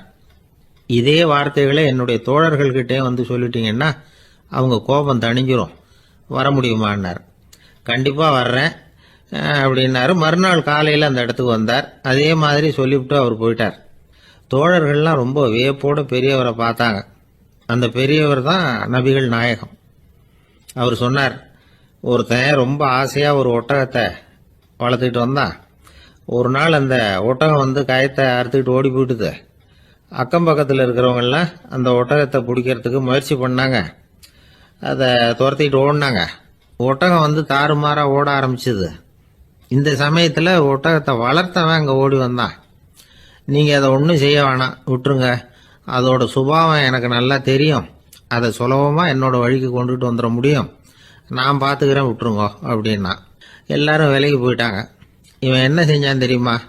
கொஞ்சம் புல்லை கையில் எடுத்துக்கிட்டு அந்த ஒட்டகத்தை நெருங்கினான். அவ்வளவுதான். அது ஓடி வந்து இவன் காலடியில் உட்காந்துக்கிட்டது. செல்லமாக அதை அப்படியே தடவி கொடுத்தான். முதுகில் ஏறி உட்காந்துக்கிட்டான். அது பாட்டுக்கு சாதுவாக நடந்து போகுது. இந்த கதையை நபிகள் நாயகம் தம்முடைய தோழர்களுக்கு சொல்றார். ஒட்டகத்தை மட்டும் இல்லை, சில மனிதர்களையும் கூட சில விதத்தில் அணுகிதான் அவர்களை வந்து சீர்திருத்த வேண்டியிருக்குது அப்படிங்கிறத அவங்களுக்கு உணர்த்தினார். இது ஒரு அழகான உளவியல் அணுகுமுறை. சில குடும்ப தலைவர்கள் கூட இந்த ஒட்டகம் மாதிரி நடந்துகிறது உண்டு, அப்புறம் அடங்கி போகிறதும் உண்டு. ஒரு குடும்ப தலைவர் காலையில் எழுந்திரிச்சதுலேருந்து சத்தம் போட்டு கத்திக்கிட்டு இருப்பார். பக்கத்தில் இருந்தவங்கெல்லாம் ஓடி போய் சமாதானம் பண்ணி பார்த்தாங்க. அவர் ஓயறது மாதிரி தெரியல. கடைசியில் அவர் மனைவி வந்தாங்க. நீங்கள் எல்லாம் விலகி போயிடுங்க, அவர் சுபாவம் எனக்கு தெரியும், நான் பார்த்துக்கிறேன் அப்படின்னாங்க. சரின்னு எல்லாரும் போயிட்டாங்க. சாயந்தரமாக வந்து பார்க்குறாங்க, அவர் சத்தம் இல்லாமல் ஒரு மூலையில் உட்காந்துருக்கிறார். ரொம்ப சாதுவா. ஆச்சரியமாக இருந்தது. என்னம்மா பண்ணீங்கன்னு கேட்டாங்க. அது ஒன்றும் இல்லைங்க, ஒரு வேளை சாப்பாட்டை நிறுத்தினேன், பட்னி போட்டேன், அவ்வளவுதான் அப்படின்னாங்க அந்த அம்மா. ஒரு பள்ளிக்கூடம் வகுப்பு நடந்துகிட்டு இருக்கு. ஆசிரியர் பாடம் நடத்திக்கிட்டு இருக்கிறார். நடத்தி முடிச்ச உடனே கேட்டார், மாணவர்களே, இதுவரைக்கும் நான் நடத்தின பாடத்தில் உங்களுக்கு ஏதாவது சந்தேகம் இருக்கா அப்படின்னு கேட்டார். அப்புறம் ஒவ்வொருத்தராக கேட்டார். ஒரு மாணவன் எழுந்திருச்சான். சார், எனக்கு சந்தேகம் எதுவுமே இல்லைன்னா. ஏன்னு கேட்டார். ஏன்னா எனக்கு நீங்கள் நடத்தின பாடம் தெளிவாக புரிஞ்சுட்டுது, அதனால சந்தேகம் வரலன்னா. இன்னொரு மாணவன் எழுந்திருச்சான். சார், எனக்கும் சந்தேகம் எதுவும் இல்லைன்னா. ஏண்டான்னு கேட்டார். ஏன்னா எனக்கு நீங்க நடத்தின பாடம் எதுவுமே புரியல, அதனால சந்தேகம் வரல அப்படின்னா. இந்த இடத்துல நாம கொஞ்சம் சிந்திச்சு பார்க்கணும். இந்த உலகத்துல எல்லாம் புரிஞ்ச ஒருத்தனுக்கும் சந்தேகம் வராது, எதுவுமே புரியாத ஒருத்தனுக்கும் சந்தேகம் வராது. அறகுறையா புரிஞ்சுக்கிட்டவன் இருக்கான் பாருங்க, அவனுக்கு தான் அடிக்கடி சந்தேகம் வரும். ஆக மாணவர்களை இந்த 3 வகையா பிரிக்கலாம். அதே மாதிரி தான் மனிதர்களையும் 3 வகையா பிரிக்கிறாங்க ஆன்மீகவாதிகள். ஒரு ஆன்மீக பெரியவர் என்ன சொல்றார் தெரியுமா? இந்த உலகத்துல 3 வகையான மனிதர்கள் இருக்கிறாங்களாம். முதல் வகை எப்படி தெரியுமா? இவங்களுக்கு எதையும் தெரிஞ்சுக்கணுங்கிற அவசியமே கிடையாது. ஏன்னா அவங்களுக்கு எல்லாமும் தெரியும். இவங்க ஞானத்தின் முழு வடிவா இருக்கிற காரணத்தினால அவங்களுக்கு எந்த சந்தேகமும் இல்லை, எந்த கேள்விகளும் கிடையாது. இந்த நிலையில இருக்கிறவன் கிருஷ்ணன். எல்லாத்துக்கும் விட தெரிஞ்சுக்கிட்ட நிலையில அவன் விடையாக மாறிவிட்டான் அப்படின்னு சொல்லுவாங்க. ரெண்டாவது நிலையில இருக்கிறவன் அர்ஜுனன். இவனுக்கு எப்ப பார்த்தாலும் கேள்விதான், சந்தேகம்தான். பதில் சொல்ல சொல்ல அவனுக்கு இருக்கிற சந்தேகமும் அதிகமாகிட்டே இருக்கும், குறையவே குறையாது. அர்ஜுனன் மாதிரி உள்ளவங்க எப்பவும் கேள்வி கேட்டுக்கிட்டே இருப்பாங்க. ஒரு கேள்விக்கு விடை கிடைச்சுட்டுன்னு வைங்க, உடனே இன்னொரு கேள்வி அவங்க கிட்ட இருந்து வரும். கிருஷ்ணனுடைய நிலை எப்படின்னா அது கேள்விகளே அற்ற ஒரு நிலை. அர்ஜுனனுடைய நிலை எப்படின்னா அது கேள்விகளை தவிர வேறு எதுவும் அற்ற ஒரு நிலை. இவங்களை தவிர இன்னொரு ஆள் இருக்கிறான், அவனுக்கும் கேள்விகள் அற்ற ஒரு நிலை தான். அவன் யாருன்னா துரியோதனன். இவனுக்கு தெரிஞ்சுக்கணுங்கிற எண்ணமே சுத்தமா கிடையாது. ஆவலே இல்லைங்கிறதுனால அதை புரிஞ்சுக்கணுங்கிற அவசியமும் இல்லை. அதனால அவனுக்கு கேள்விகள் அற்ற ஒரு நிலையில அவன் இருந்துகிட்டு இருக்கிறான். எல்லா பதிலும் தெரிந்து கொண்ட நிலையில கிருஷ்ணனும் கேள்விகள் அற்ற நிலையில இருக்கிறான். தெரிஞ்சுக்கணுங்கிற ஆவலே இல்லாத துரியோதனனும் கேள்விகள் அற்ற நிலையிலே இருக்கிறான். இப்படியும் இல்லாம அப்படியும் இல்லாம ரெண்டும் கெட்டான் நிலையில இருக்கிறானே, அவன் தான் அர்ஜுனன். அதனால பெரியவங்கள்லாம் என்ன சொல்றாங்கன்னா, இந்த உலகத்துல அர்ஜுனன்களா இருக்கிறவங்க ஒண்ணு துரியோதனனா மாறிடணும், இல்லைன்னா கிருஷ்ணனா மாறிடணும். இதை தவிர வேற வாய்ப்பு இல்லை. துரியோதனன் மாதிரி உள்ளது விலங்கு நிலை, கிருஷ்ணன் மாதிரி உள்ளது தெய்வ நிலை. அர்ஜுனன் விலங்காவும் ஆக முடியல, தெய்வமாவும் ஆக முடியல. இப்படி ரெண்டும் கெட்டானா இருக்கிற வரைக்கும் இந்த கேள்விகளும் பிரச்சனைகளும் இருந்துகிட்டே தான் இருக்கும். இதுதான் பெரியவர்கள் சொல்லுகிற அனுபவ உண்மை. ஒரு ஆசிரியர் ரொம்பவும் விரிவா விளக்கமா பாடம் நடத்தின பிறகு, மாணவர்களே ஏதாவது சந்தேகம் இருந்தா கேளுங்கன்னாராம். ஒரு மாணவன் எழுந்திருச்சான். சார், எனக்கு ஒரு சந்தேகம்னா. என்னன்னு கேட்டார். இது வரைக்கும் என்ன பாடம் சார் நடத்துனீங்க அப்படின்னா அந்த பையன். ஒரு ஊர்ல ஒரு பெரியவர் இருந்தார். அவரு ஒரு கோடீஸ்வரர். நிறைய நல்ல காரியங்கள்லாம் செஞ்சுக்கிட்டு இருந்தார். அவரை தேடி நிறைய பேர் வருவாங்க. இவரும் தன்னால முடிஞ்ச உதவியை அவங்களுக்கு செய்வார். ஒரு சமயம் 3 பிச்சைக்காரர்கள் இவரை தேடி வந்தாங்க.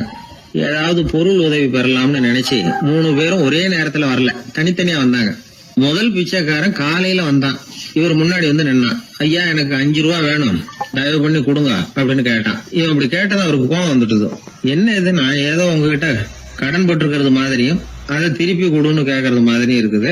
இவ்வளவு அதிகாரத்தோட பிச்சை கேட்கிறேன், எவ்வளவு துணிச்சல் உனக்கு 5 ரூபாயெல்லாம் தர முடியாது, இந்த 2 ரூபா எடுத்துட்டு ஓடு அப்படின்னு சொல்லி ஒரு 2 ரூபாயை தூக்கி எறிஞ்சார்.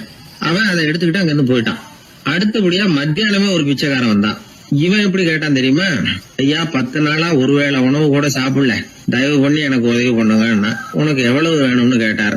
நீங்களா பார்த்து எவ்வளவு கொடுத்தாலும் அது எனக்கு போதும்னா. இந்தா 10 ரூபா, இதை வச்சுக்கோ, ஏதாவது வாங்கி சாப்பிடுனார். அவன் அந்த 10 ரூபாய வாங்கிட்டு போயிட்டான். அதுக்கப்புறமா சாயந்தரமா 3வது பிச்சைக்காரன் வந்தான். இவன் கேட்ட விதம் எப்படி தெரியுமா? மகாராஜா, உங்களுடைய உயர்ந்த குணத்தை பத்தி நான் நிறைய கேள்விப்பட்டிருக்கிறேன். அதனால உங்களை பார்த்து தரிசனம் பண்ணிவிட்டு போகலாம்னு வந்தேன். அற வழியில வாழ்ந்து கொண்டிருக்கிற நீங்கள் தான் கண்கண்ட தெய்வம் அப்படின்னா. உடனே அந்த பெரியவர் என்ன சொன்னார் தெரியுமா? ஐயா, தயவு பண்ணி உட்காருங்க, நீங்க ரொம்ப களைச்சு போய் வந்திருக்கிறீங்க, முதல்ல சாப்பிடுங்க, மத்ததெல்லாம் அப்புறம் பார்க்கலாம்னு சொல்லி அவனை உட்கார வச்சு சாப்பாடு போட்டார். அவன் சாப்பிட்டு முடிச்சான். அதுக்கப்புறம் இவர் கேட்டார், இப்ப சொல்லுங்க, நான் என்ன பண்ணணும் உங்களுக்குன்னார். அந்த பிச்சைக்காரன் இந்த அன்புக்கு நிகழ்ந்து, ஐயா, பசியோட வந்தேன், அறுசுவை விருந்தே படைச்சுட்டீங்க, அது போதும், எனக்கு வேற எதுவும் தேவையில்லை. நீங்க என் பேர்ல காட்டுற அன்பை நான் எப்பவும் மறக்க மாட்டேன். உங்களுக்கு எல்லாம் நல்லபடியா நடக்கும், உங்களுக்கு ஒரு குறையும் வராதுன்னா. இவனுடைய பரிவான இந்த வார்த்தைகள் அவர் மனசை தொட்டுது. அவன் பேர்ல இருந்த அன்பு பல மடங்கு அதிகமாச்சு. அதோட விளைவு என்ன தெரியுமா? இத பாருப்பா, இனிமே நீ வெளியில எங்கேயும் போக வேணாம், இங்கேயே இருந்துருன்னார். தன்னுடைய பங்களாவுக்கு பக்கத்திலேயே அந்த ஆளுக்கு ஒரு வீடும் கட்டி கொடுத்தார். கடைசி வரைக்கும் அந்த ஆளை தனக்கு பக்கத்திலேயே வச்சுக்கிட்டார். இந்த கதைய சுவாமி சிவானந்தர் சொல்லியிருக்கிறார். இறைவன் அந்த கோடீஸ்வரன் மாதிரியாம். அந்த 3 வகையான பிச்சைக்காரர்களும் 3 வகையான பக்தர்களாம். இன்றைக்கு உள்ள பக்தர்கள்லாம் இந்த 3 வகையில ஒரு வகையை சேர்ந்தவங்களா தான் இருப்பாங்க. முதல் வகை தான் அதிகமா இருக்கும், 3வது வகை ரொம்ப அபூர்வம். நம்ம ஊர் பக்கம் ஒரு பெரியவர் இருந்தார். அவர் செலவு பண்ண பயப்படுவார். 1 பைசா ஒருத்தருக்கு கொடுக்கறதுனால ரொம்ப யோசனை பண்ணுவார். இவரை தேடிட்டு ஒரு நாள் சில பிச்சைக்காரர்கள்லாம் வந்தாங்க. ஐயா, நாங்கெல்லாம் சேர்ந்து ஒரு பிச்சைக்காரர்கள் சங்கம்னு ஆரம்பிக்கிறோம், அதுக்கு நீங்க ஒரு 1000 ரூபாய் நிதி உதவி பண்ணுனா தேவையில்லைன்னாங்க. அதெல்லாம் ஒன்னும் கொடுக்க முடியாது, அவ்வளவு பணம்லாம் என்கிட்ட கிடையாதுன்னு விட்டார் அவர். சரி, ஒரு 100 ரூபாயாவது கொடுங்களேன் அப்படின்னு கேட்டிருக்கிறாங்க. அதுவும் முடியாதுன்னார். இவங்க இன்னமும் இறங்கி வந்தாங்க. சரி ஒரு 10 ரூபாயாவது கொடுங்க அப்படின்னு கேட்டு பார்த்தாங்க. அதெல்லாம் கிடையாதுன்னு ஒரே முடிவா சொல்றாரு அவரு. கடைசியா ஒரு 10 காசாவது கொடுங்க சார், வாங்கிட்டு போறோம் அப்படின்னு கேட்டாரு ஒருத்தர் இந்த கும்பல்ல இருந்து. அது கூட என்கிட்ட கிடையாதுன்னு ரொம்ப துல்லியமா சொல்லிவிட்டாரு அந்த பெரிய மனிதர். அதாவது எதுவுமே கொடுக்க முடியாது, நீங்க போயிட்டு வாங்கன்னு விட்டார். அப்ப இந்த கும்பல்ல இருந்து ஒருத்தர் சொன்னார், சரி நீங்க எதுவுமே தர முடியாதுங்கிறீங்க, அப்படின்னா ஒண்ணு செய்யுங்களேன்னாங்க. என்ன செய்யணும்னாரு. பேசாம நீங்களும் எங்க சங்கத்துல ஒரு மெம்பரா சேர்ந்துருங்க அப்படின்னாங்களாம். இப்படி இருக்கிற மனிதர்கள் அதிகம். அதனால இந்த 3 பிச்சைக்காரர்கள் அப்படிங்கிற இந்த கதையிலிருந்து நாம புரிந்து கொள்ள வேண்டியது, எப்படி பேசணும், எப்படி பக்தி செலுத்தணும், எப்படி இந்த உலகத்துல வாழணும் அப்படிங்கிற கருத்து பூராவும் இந்த அறவுரையிலிருந்து நாம புரிந்து கொள்ளலாம். ஒரு நண்பர் ஆனந்தமா சிகரெட் பிடிச்சிக்கிட்டு இருந்தார். இந்த பழக்கத்தை விட்டுவிடுங்களேன் அப்படின்னு சொல்லி பார்த்தோம். விட்டுடலாம்னு தான் பாக்குறேன், ஆனா முடியலையேன்னார்.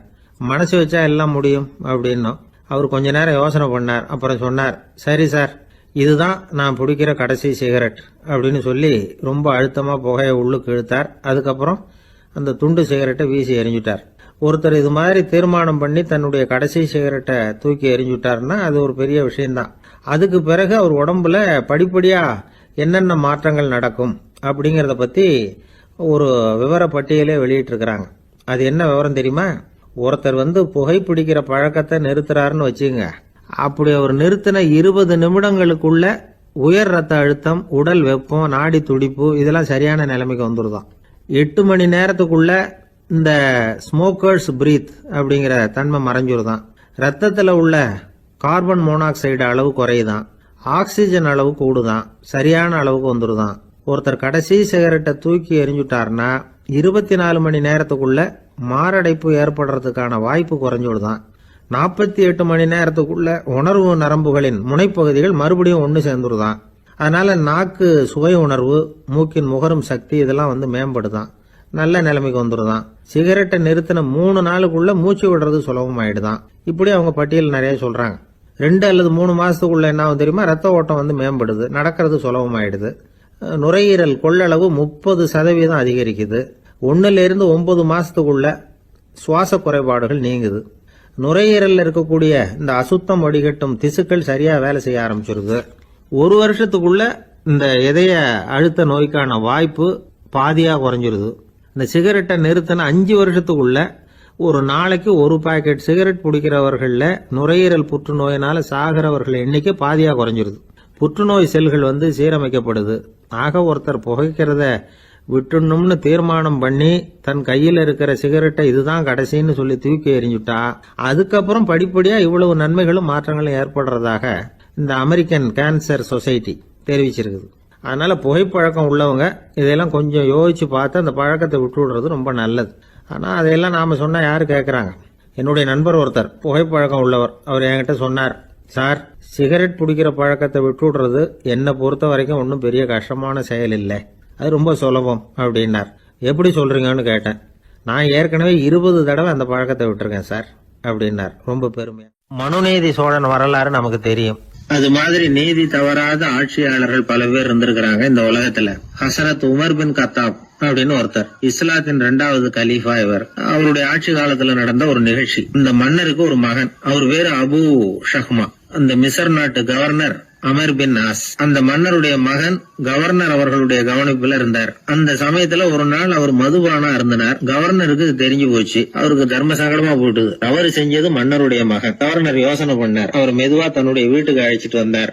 அதிகமா அவரை கஷ்டப்படுத்தாம ஒரு சின்ன தண்டனை கொடுத்து பிரச்சனையை தீர்த்துட்டார். ஏதோ பேருக்கு ஒரு தண்டனை, அவ்வளவுதான். இது நடந்து கொஞ்ச நாள் கழிச்சு மன்னருக்கு இந்த விஷயம் தெரிஞ்சு போச்சு. தன்னுடைய மகன்கிறதுனால கவர்னர் லேசான தண்டனையோட விட்டுட்டார் அப்படிங்கறத புரிஞ்சுக்கிட்டார். உடனே கவர்னருக்கு தகவல் அனுப்பினார். அமர் பின் ஆஸ் அவர்களே, என்னுடைய மகன் மதுபானம் அருந்தி இருக்கிறான், அது உங்களுக்கு தெரிஞ்ச உடனே தண்டனை கொடுத்திருக்கிறீங்க. கலீஃபாவின் மகன்கிற காரணத்தினால குறைவான தண்டனையை கொடுத்ததாக கேள்விப்படுறேன். இது ஷரியத்தின்படி மாபெரும் குற்றம், உங்களுடைய நடத்தையும் மன்னிக்க கூடியதல்ல. இந்த கடிதம் கண்ட உடனே மகன் அபு ஷஹ்மாவை மதீனாவுக்கு அனுப்பி வைக்க வேண்டியது அப்படின்னு கடிதம் எழுதினார். அதை பார்த்தார் கவர்னர். உடனே கலீஃபாவின் மகனை மதீனாவுக்கு அனுப்பி வச்சார். மன்னர் முன்னாடி நீதி விசாரணை நடக்குது. தன்னுடைய மகனுக்கு சவுக்கு தடிவெடி வழங்கும்படியா உத்தரவிடுறார் ஹசரத் உமர் பின் கத்தாப். தண்டனை நிறைவேற்றப்பட்டது. கூடியிருந்தவர்கள்லாம் ஐயா கொஞ்சம் கருணை காட்டுங்க அப்படின்னு சொல்லி மன்னர்கிட்ட வேண்டிக்கிட்டாங்களாம். இந்த வேண்டுகோளை மன்னர் ஏத்துக்கல. நீதியின் முன்னால் தந்தை மகன் அன்பு நேசம் உறவு இந்த முறைகளை எல்லாம் கவனிக்க முடியாது. குற்றம் செஞ்சவர் தண்டிக்கப்பட வேண்டியவர், அவர் யாரா இருந்தாலும் சரி அப்படின்னாராம். எல்லா ஆட்சியாளர்களுமே கவனிக்க வேண்டிய ஒரு செய்தி இது. அவர் ஒரு நாள் தன்னுடைய அரசாங்க கணக்கு வழக்குகளை பார்த்துட்டு இருக்கிறார். அந்த சமயத்துல அவரை பார்க்க ஒரு பெரிய மனிதர் வந்தார். இவர் தன்னுடைய சொந்த வேலை காரணமா வந்திருக்கிறார்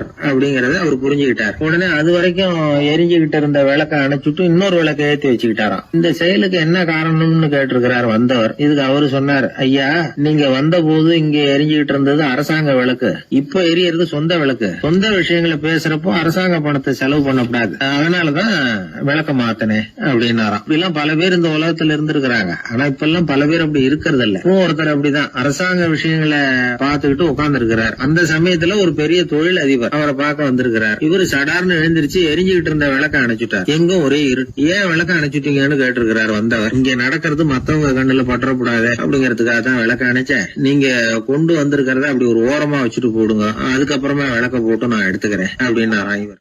சாலை ஓரமா அழுதுகிட்டு உட்காந்துருந்தான்.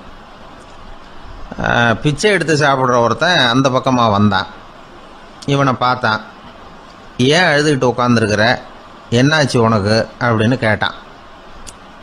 அதுக்கு இவன் சொன்னான், என்கிட்ட ஒன்றுமே இல்லை, நான் இந்த உலகத்தில் இருந்து என்ன பிரயோஜனம், அதனால தான் அழுதுகிட்டு இருக்கிறேன் அப்படின்னா. உன்கிட்ட மறைஞ்சிருக்கிற புதையல் என் கண்ணுக்கு நல்லா தெரியுது, அது உனக்கு புரியல, அதனால தான் அழுதுகிட்டு இருக்கிற அப்படின்னா. என்னது புதையல் இருக்குதா, உன் கண்ணுக்கு தெரியுதா அப்படின்னு கேட்டான். ஆமாம் எனக்கு தெரியுது, அந்த புதையலை நீ விற்கிறதுக்கு தயாராக இருக்கிறியா அப்படின்னு கேட்டான் இவன். இதை கேட்டதும் அந்த இளைஞனுக்கு ரொம்ப ஆச்சரியமாக போச்சு. என்னது இப்படி கேட்குறானே அப்படின்னு. என்கிட்ட ஒரு காசு கூட இல்லையே, அப்படி இருக்கிறப்போ புதையல் எங்கேருந்து வந்தது அப்படின்னா. இந்த நேரத்தில் அந்த பிச்சைக்காரன் சிரித்தான். இப்படி தான் இந்த உலகத்தில் எல்லாரும் சொல்லிகிட்டு இருக்கிறாங்க, என்கிட்ட ஒன்றுமே இல்லை ஒன்றுமே இல்லைன்னு சொல்லி. ஆனால் அவங்கக்கிட்ட தான் புதையல் இருக்குது. நீ வேணும்னா என் கூட வா, நம்ம நாட்டு அரசர்கிட்ட போவோம், உங்ககிட்ட இருக்கிற புதையலை அவர் நல்ல விலைக்கு எடுத்துக்குவார் அப்படின்னா. அது எப்படி உனக்கு தெரியும்னா, இதுக்கு முன்னாடியும் இது மாதிரி பல பேரை நான் ராஜா கிட்ட அழைச்சிட்டு போயிருக்கிறேன், அதனால தான் உன்னை பார்த்தேன், உன்னையும் கூப்பிடுறேன். நீ சரின்னு சொன்னால் உன்னை அழைச்சிட்டு போகிறேன், உங்ககிட்ட இருக்கிற புதையலை அவர் நல்ல விலை கொடுத்து எடுத்துக்குவார் அப்படின்னு சொன்னான். இவன் இப்படி சொல்கிறது அந்த இளைஞனுக்கு ஒன்றுமே புரியல. இது என்னது இந்த ஆள் இப்படி சொல்லிகிட்டு இருக்கிறான், நம்மக்கிட்ட என்ன இருக்குது, அதுவும் இல்லாமல் இவனே பிச்சை எடுத்து சாப்பிட்டுக்கிட்டு இருக்கிறான், இவன் போய் நம்மளை ராஜா கிட்ட அழைச்சிட்டு போகிறதா போகிறேங்கிறானே என்ன அப்படின்னு சொல்லி அவன் யோசனை பண்ணான். என்ன யோசிக்கிற, உனக்கு பணம் வேணும்னா என்னோட வா அப்படின்னா. இளைஞன் ஒரு முடிவுக்கு வந்தான். சரி, இங்கேயே உட்காந்துக்கிட்டு இருக்கிறத விட அங்கேயாவது போய் பார்ப்போமே, இங்கே அழுதுட்டு உட்காந்துருக்கிறதுல என்ன பிரயோஜனம், ஏதோ கூப்பிட்றான் போய் பார்த்துட்டு வருவோமே அப்படின்னு சொல்லி அவன் கூட புறப்பட்டான். பிச்சைக்காரன் முன்னாடி போயிட்டே இருக்கிறான், இந்த இளைஞன் பின்னாடி நடந்து போயிட்டுருக்கான். ரெண்டு பேரும் அரண்மனையை நோக்கி போகிறாங்க. பாதி வழி போயிருப்பாங்க. வழியில் அந்த பிச்சைக்காரன் சொன்னான், இதை பாரு, முன்னாடியே சில விஷயங்களை நாம் பேசிக்க வேண்டியிருக்கு, சரியாக தெளிவாக முடிவு எடுத்துக்கிட்டு அதுக்கப்புறம் ராஜா கிட்ட போகணும். ஏன்னா அங்கே போய் அது முடியாது இது முடியாதுன்னு நாம் நமக்குள்ளே சண்டை போட்டுக்கிட்டு இருக்க முடியாது. ராஜாவுக்கு விலையை பற்றி கவலையே இல்லை, எவ்வளவு சொன்னாலும் நமக்கு பணம் கிடச்சிரும். ஆனால் அதுக்கப்புறம் நான் இதை விற்கிறதுக்கு தயாராக இல்லைன்னு சொல்லிடக்கூடாது. அதனால் புதையலை விற்கிறதா இல்லையாங்கிறத இங்கேயே தெளிவாக முடிவு செஞ்சுக்கணும், இல்லைன்னா ராஜா கிட்ட போய் அங்கே போய் குழப்பிக்கிட்டு இருக்க முடியாது அப்படின்னு சொன்னான். இளைஞனுக்கு ஒன்றுமே புரியல. என்ன சொல்கிற நீ, என்கிட்டயா புதையலா, எங்கே இருக்குது அப்படின்னு சொல்லி குழம்பி போனான். இப்போ அந்த பிச்சைக்காரன் சொன்னான், இதை பாரு, இப்போ உதாரணத்துக்கு உன்னுடைய கண்களை எடுத்துக்கோ, அதுக்கு நீ என்ன விலை கேட்டுற போகிற, நான் அதுக்கு ராஜா கிட்டே இருந்து ஒரு 50,000 ரூபா வாங்கி தர முடியும். உன்னுடைய இருதயத்தை கொடுக்குறியா, 20 லட்சம் ரூபா வாங்கி தரேன். மூளையை கொடுக்குறியா, 30 லட்சம் வாங்கி தரேன். என்ன சொல்கிற அப்படின்னு சொல்லி இந்த பிச்சைக்காரன் பேசிக்கிட்டே போகிறான். இளைஞனுக்கு கோபம் வந்துட்டுது. என்ன உளர்ற, உனக்கு என்ன பைத்தியமா, கண்ணையும் மூளையையும் இருதயத்தையும் விற்பாங்க. என்ன விலை கொடுத்தாலும் அதையெல்லாம் நான் விற்கிறதுக்கு தயாராக இல்லை, நான் விற்க மாட்டேன், அதை கொடுத்துட்டு நான் என்ன பண்ணுறது? இப்படி நான் மட்டும் இல்லை, யாருமே இதை விற்கிறதுக்கு தயாராக இருக்க மாட்டாங்க அப்படின்னு சொன்னான் அந்த இளைஞன். இவன் இப்படி சொன்னதும் அந்த பிச்சைக்காரன் வாய் விட்டு சிரிக்க ஆரம்பிச்சுட்டான். இப்போ பைத்தியமானது நானா நீயா? லட்சக்கணக்கான கோடிக்கணக்கான ரூபாய் பொறுமானம் உள்ள பொருள்களை உங்ககிட்டயே வச்சுக்கிட்டு விற்க முடியாதுன்னு சொல்கிற நீ தான் ஏழை. என்கிட்ட ஒன்றுமே இல்லைன்னு மரத்தடியில் உட்காந்து அழுதுகிட்டு இருக்கிறியே அப்படின்னு சொன்னான்.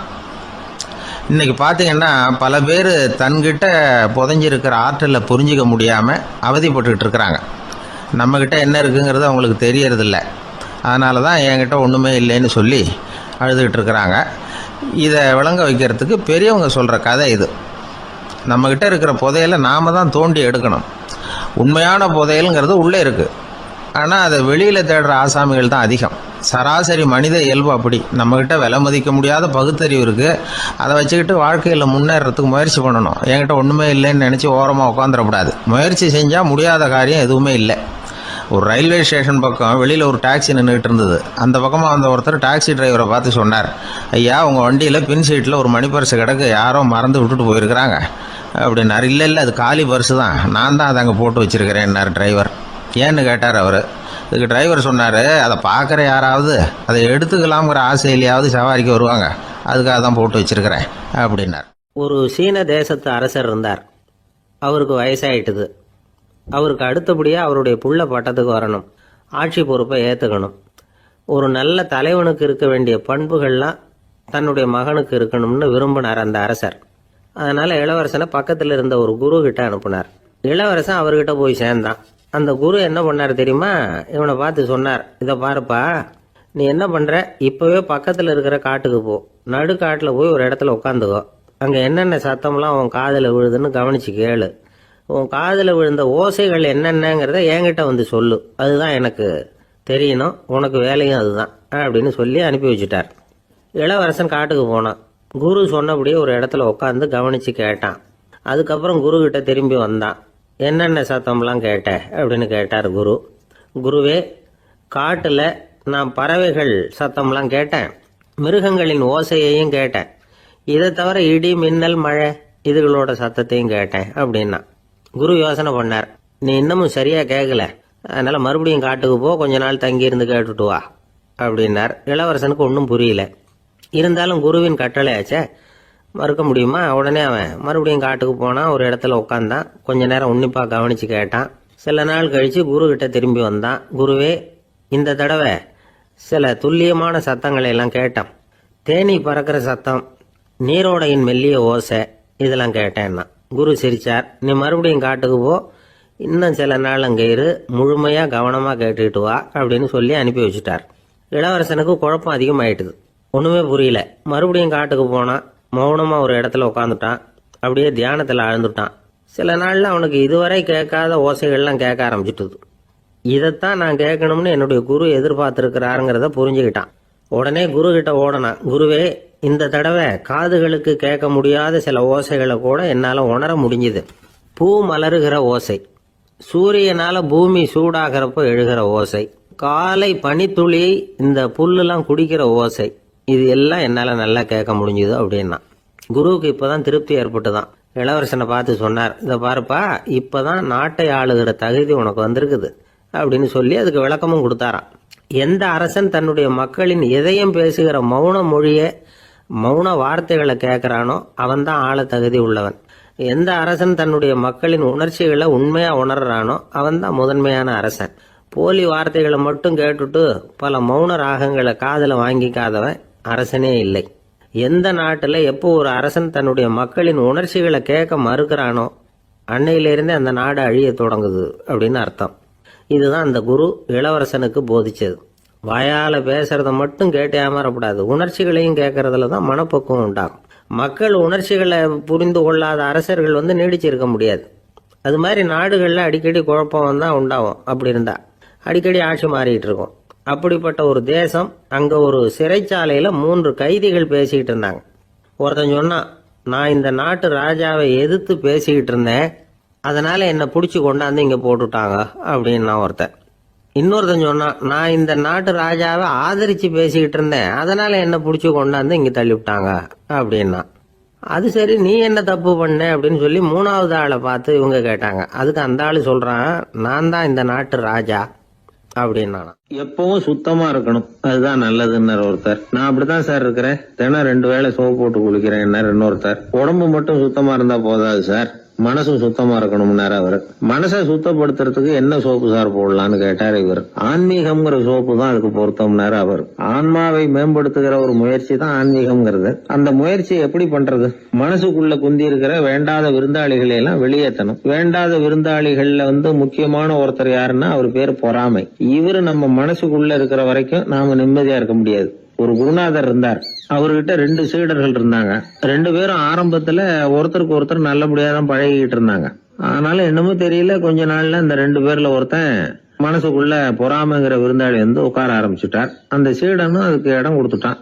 குரு கிட்ட தான் நல்ல பேர் வாங்கணும் அப்படின்னும், தன்னுடைய நண்பன் கெட்ட பேர் வாங்கணும் அப்படின்னு அவனுக்கு ஒரு ஆசை வந்துட்டுது. என்ன பண்ணலாம்னு யோசனை பண்ணான். ஒரு நாள் விடியற் காலையில எழுந்திருச்சான். நேரா குரு கிட்ட போய் அவர் முன்னாடி நின்னான். குருவே, என்ன பாருங்க, நான் எவ்வளவு சீக்கிரமா எழுந்திருச்சு குளிச்சு முடிச்சுட்டு உங்களை வணங்குறதுக்காக நிக்கிறேன். ஆனா அவன் இருக்கானே, இன்னமும் கண்ணு முழிக்கவே இல்ல, தூங்கிக்கிட்டே இருக்கிறான், தூங்கு மிஞ்சி அப்படின்னா. குருநாதர் நிமிந்து பார்த்தார். அப்படியா? அப்படின்னா நீயும் கூட அவன மாதிரியே தூங்கி இருந்தா நல்லா இருந்திருக்குமேன்னார் ரொம்ப பொறுமையா. என்னது, நாம எவ்வளவு தீவிரமா ஒரு விஷயத்த சொல்றோம், அதுக்கு நம்ம குருநாதர் ரொம்ப பொறுமையா இப்படி சொல்றாரு அப்படின்னு நினைச்சான். ஆச்சரியமா அவரை பார்த்தான். குருநாதர் சொன்னார், ஆமாப்பா, நீயும் தூங்கிக்கிட்டு இருந்திருந்தா அடுத்தவனை பத்தி குறை சொல்றதுக்கு இங்க வந்திருக்க வேண்டிய அவசியம் இருந்திருக்காது, அதனால அப்படி சொன்னேன் அப்படின்னாராம். சீடன் யோசிக்க ஆரம்பிச்சான். அர்த்தம் புரிஞ்சது. உடனே பொறாமைய மனசுல இருந்து தூக்கி எறிஞ்சுட்டானாம். மனசு சுத்தமாயிட்டு. மனசுக்குள்ள இருந்து விரட்ட வேண்டிய இன்னொரு விருந்தாளி, அவர் பேர் கோபம்.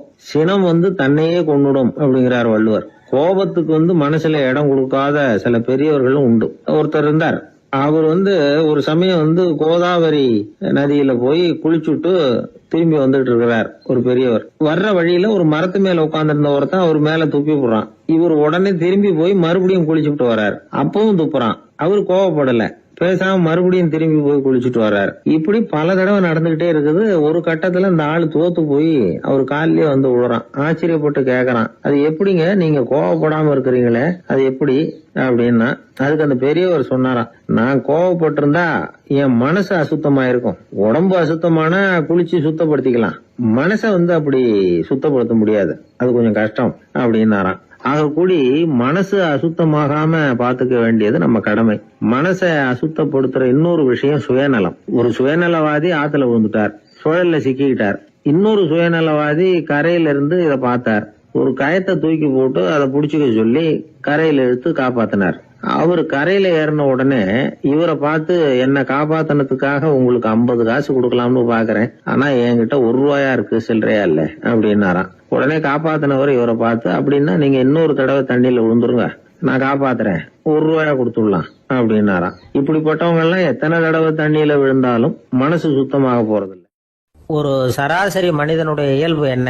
இன்பம் வந்தா துள்ளி குதிப்பான், துன்பம் வந்தா சோர்ந்து போய் ஒரு மூலையில உட்காந்துருவான். இவன் தான் சராசரி மனிதன். ஆனா ஒருத்தன் இன்பம் வந்தா அதுக்காக மகிழ்ச்சி அடையறதில்ல, துன்பம் வந்தா அதுக்காக சோர்ந்து போறதில்ல அப்படின்னு வச்சுக்கோங்க. அப்படி இருந்தா அவன் சாதாரண ஆள் கிடையாது. ஒரு ஊர்ல ஒரு ஞானி இருந்தார். அவரை தேடிட்டு ஒரு பெரியவர் வந்தார். ஐயா, ஞானத்துல சிறந்த ஞானம் எது அப்படின்னு கேட்டாராம். இதுக்கு அந்த ஞானி என்ன பதில் சொன்னார் தெரியுமா? இன்பத்தினால மகிழ்ச்சி அடையாமலும் துன்பத்தினால சோர்வு அடையாமலும் இருக்கிறது தான் அந்த ஞானம், பெரிய ஞானம் அப்படின்னாராம். சரி சுவாமி, அப்படிப்பட்ட ஞானம் உங்களுக்கு எப்படி வந்ததுன்னு கேட்டிருக்காரு இவர். அதை நான் ஒரு கழுதைகிட்ட இருந்து கற்றுக்கிட்டேன் அப்படின்னாராம் அவர். இவருக்கு ஒன்றும் புரியல, ஒரு மாதிரியா முழிச்சிருக்கிறார். இதை அவர் புரிஞ்சுக்கிட்டார். நீங்கள் நாளைக்கு காலையில் நம்முடைய ஆசிரமத்துக்கு வாங்க, புரிய வைக்கிறேன்னாராம். சரின்னு அவர் போயிட்டார். மறுநாள் காலையில் ஆசிரமத்துக்கு சேர்ந்தார். ஞானி அவரை கூப்பிட்டு உட்கார வச்சார். வாங்க இப்படி உட்காருங்க, கொஞ்ச நேரத்தில் இந்த வழியாக ஒரு கழுதை போகும், அதை கவனித்து பாருங்கன்னாராம். இவருக்கு இன்னமும் ஒன்றும் புரியாமல் போச்சு, ஒரே குழப்பம். இருந்தாலும் அந்த ஞானி சொன்னது மாதிரியே உட்காந்துருக்கிறார். கொஞ்ச நேரத்தில் இந்த வழியாக ஒரு கழுதை போச்சு. அது முதுக நிறைய அழுக்கு மூட்டைகள், அதை சுமந்துக்கிட்டு போகுது.